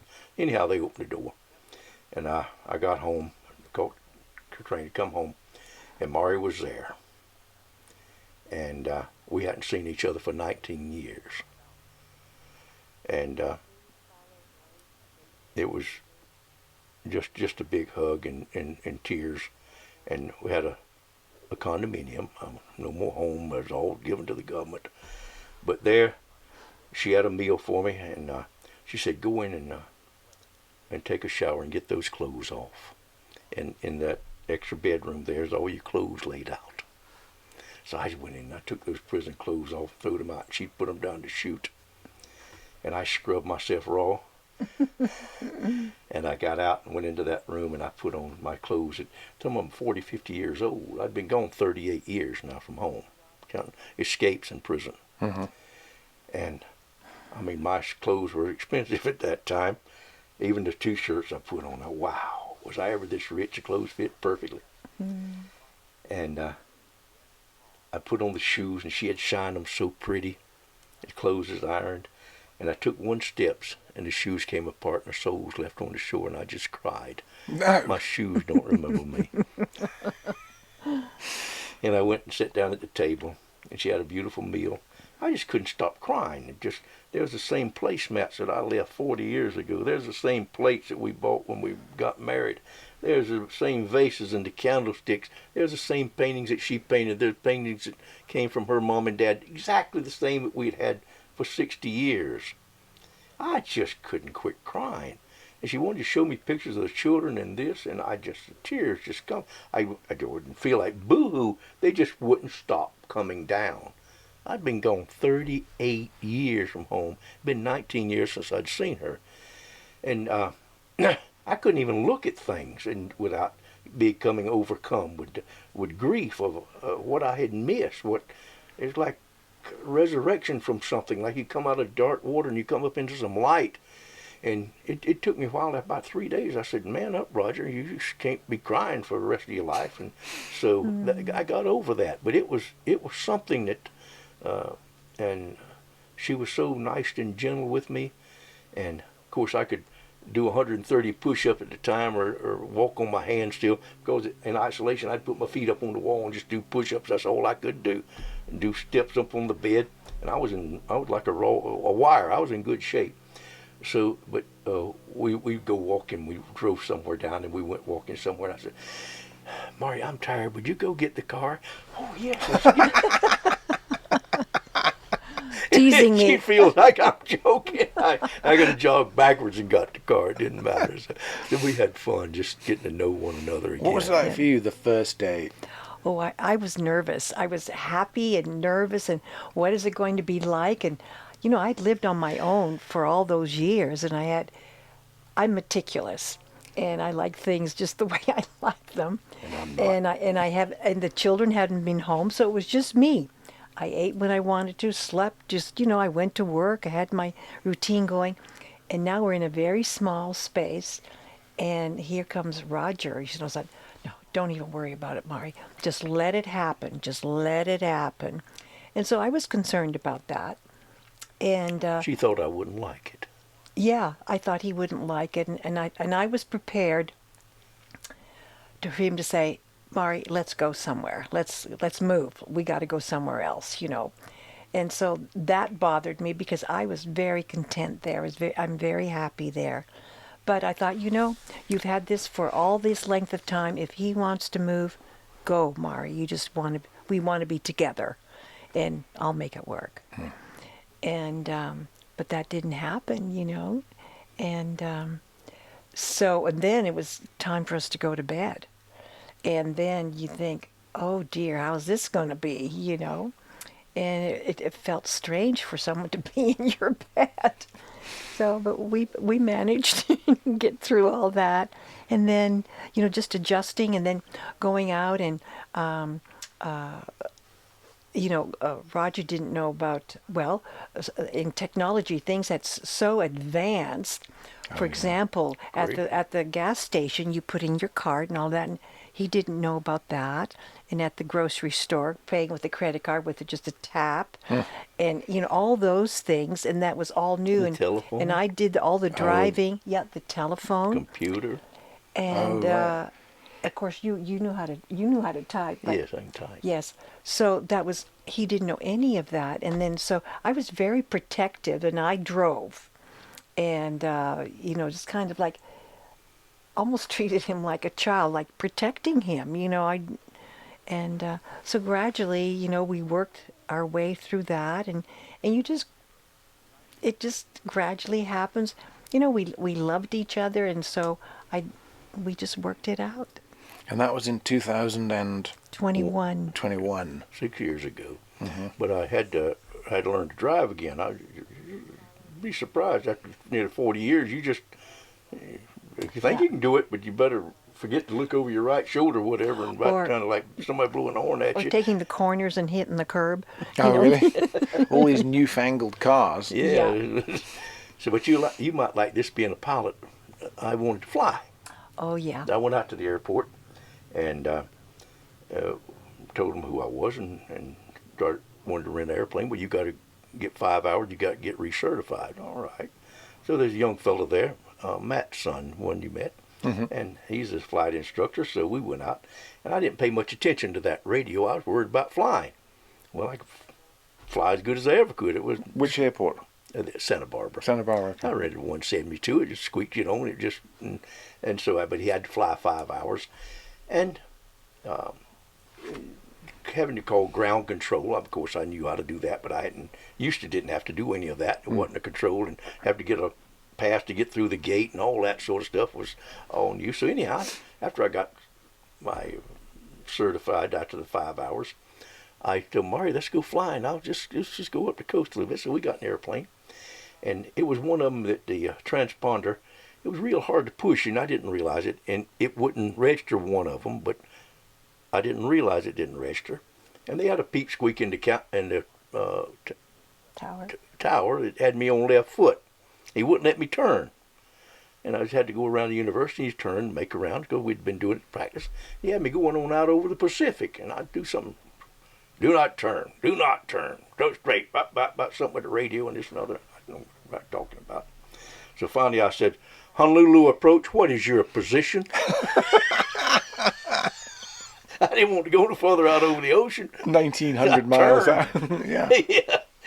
So they were mad with me. So they told me to call the FAA. So I said, let's go land. It was bouncing around anyhow. So I landed, and I went home and called the FAA. And the guy was giving me a little static. And I said, mister, I hadn't flown an airplane in 40 years. Just got my things. But if you don't fly an airplane, you think I can fly an airplane, just Google Roger Reaves. So Yeah. the next time I went out there and called ground control, he said, is that you, Roger?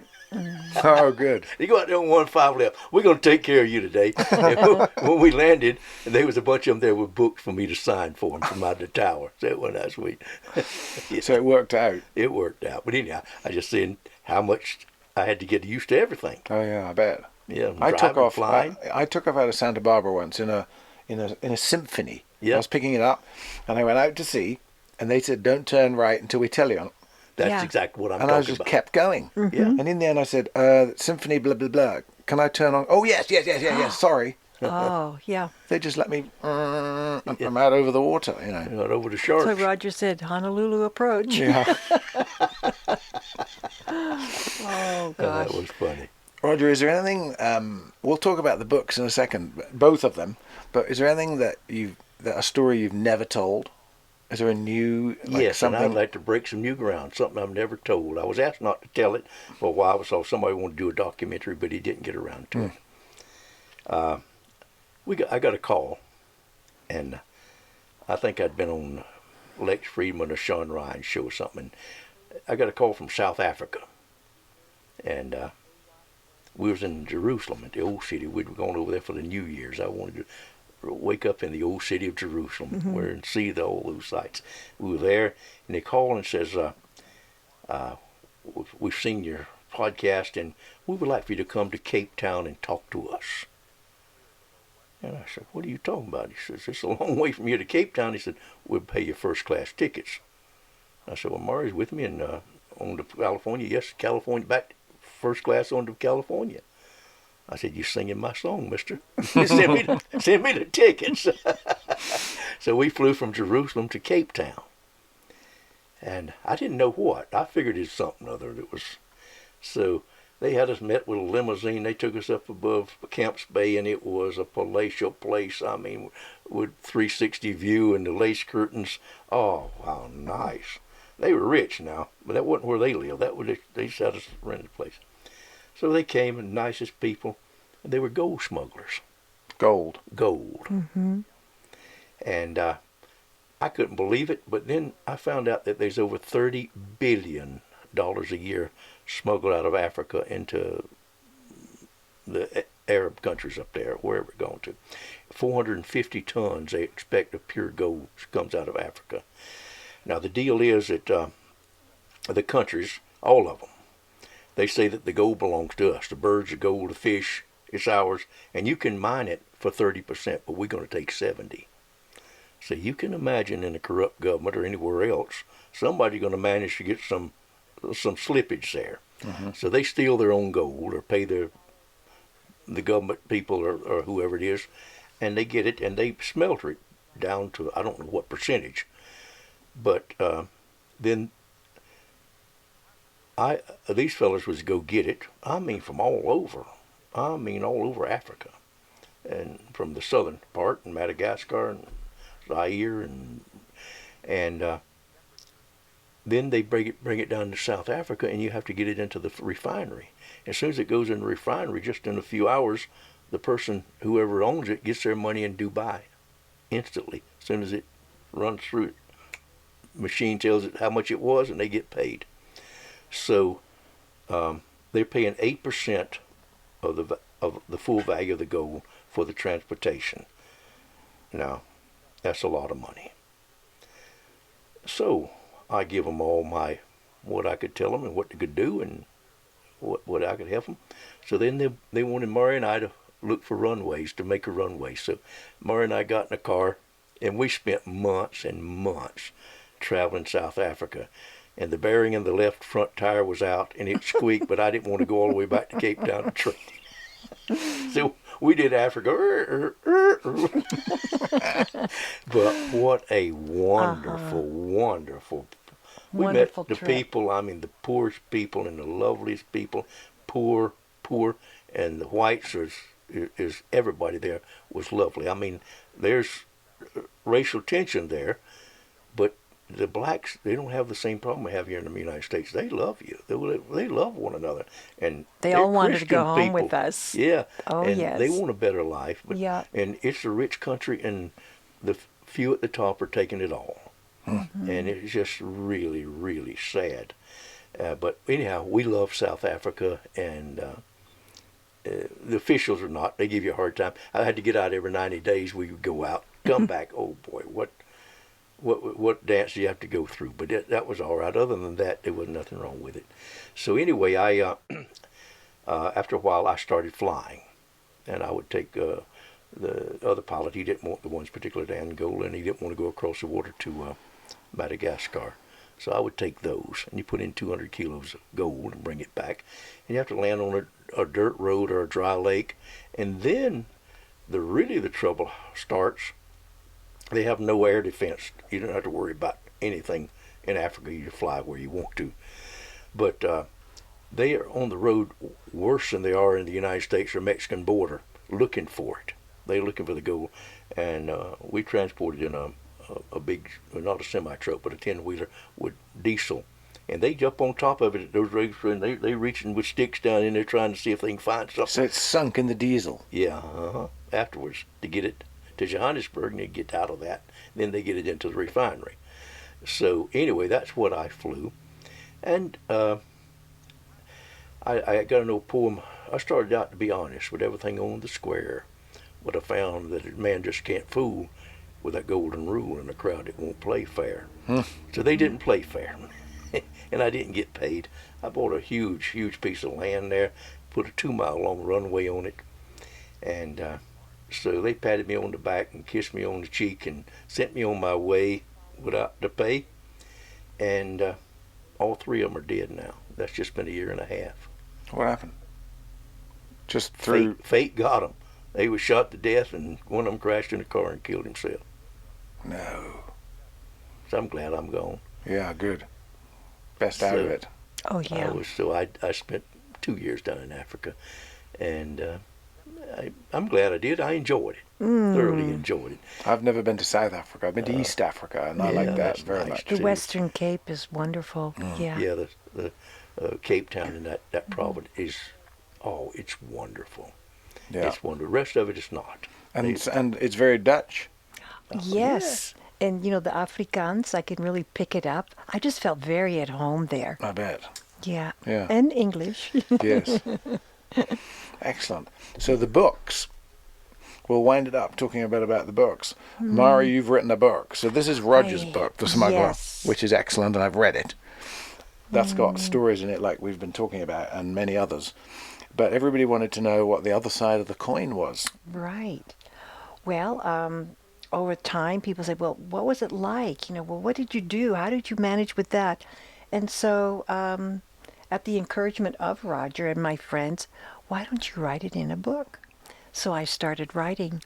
And it's not my complete story, but a large portion of my life, the life that I spent with Roger. But I didn't put everything in there, but from the time that he was incarcerated for many, many years. But I just tried to tell the public what it felt like, to have your husband in prison, to deal with that, raising a family, just everyday life. And what's the title? The Smuggler's Wife. Obviously. I would like to tell you a little something else. I saw pictures Yeah. of Marrie would just look so beautiful. And I said, Marrie, how in the world? I know you were hit on often. You had to be. You worked in a bridal saloon and people. And she said, I just told them I'm not available. And said, I didn't. And then even her father, after all the years, and I got a life sentence. They sentenced me to life in Australia, 25 years, and then the Crown appealed it and it raised it to life. And he said, he's never coming home, Marrie. Why don't you divorce him and have another life, have a life? He said, well, Dad, I love him. And I said, how? She said, Roger, we had a table, we have a round table, and children there, we hold hands, and we say the blessing over the food, the same thing that my father and grandfather's same blessing always said. And she says, I could not imagine another man sitting in your chair, holding my children's hands, saying the blessing. Isn't that sweet? That is rare. Yeah, I just couldn't. So is the book a love? I haven't read it. It's new. It's not even. You're reading it right now, audio, aren't you? Yes. Is it the love story? Well, it depends what you're expecting out of a love story. Not really. No, she tells her life. I just tell about my life and how I, as I said before, when you love someone and they're in trouble or they're in jail, you try to do everything possible to get them out or to make life as simple or easier for them as possible. And basically, it's just how I conducted my life, how I raised the children, how I worked, how I had support from friends, my faith in God. It just kept me going, and I had hope. He was coming home. And he did. One day. And Yes. every day, We almost spoke. of my life, I would call for 20 minutes, Yeah. sometimes more. And I called from Australia, wherever I was in prison, Spain, Germany, I called every day. And that 20 minutes and her sweet voice kept something alive in me. I mean, there's certain times that of course, anybody in prison, that you want to do some bad things to somebody. And for my desire, my love for her and the children, and for my desire to come home, kept me from doing things I really wanted to do. I hate to say, but that would have extended your sentence. I never got out. No. And Roger never complained. I mean, I would complain sometimes, and this, that, and the other. He never complained. He lifted my spirits. But, every day, I think the fact that we could speak to each other daily was just, that was enough to carry through. And we have over 1,000 letters in the trunk. Yeah. Really? It's a whole world, a whole Yeah. history of our, if it was put out. And then raising Wow. the children, like having your children around and raising them, you just try. That helped. That really did too. What did the kids think when Dad came back and everybody's older? They didn't know what he's going to do next. It was Right. they didn't trust me a bit. No. Particularly my daughters. And they're very protective of Oh, me. yes. It's just, Mama, don't let Daddy influence you now. But your both books are on Audible, is it? Yes. Yeah. And you can listen to them. Yes. So you're I'm in the reading process. yours I'm to in the the- tape. She's almost through Exactly. with it. I'm almost through. I think I have about 60, 70 pages left to read. If we can never stay home long enough. No. But it's great because each of you have read your own book. Yes. So when you listen to it live, when you listen to it on the thingy, you're reading it yourselves. It's not an Yes. orator doing it. No.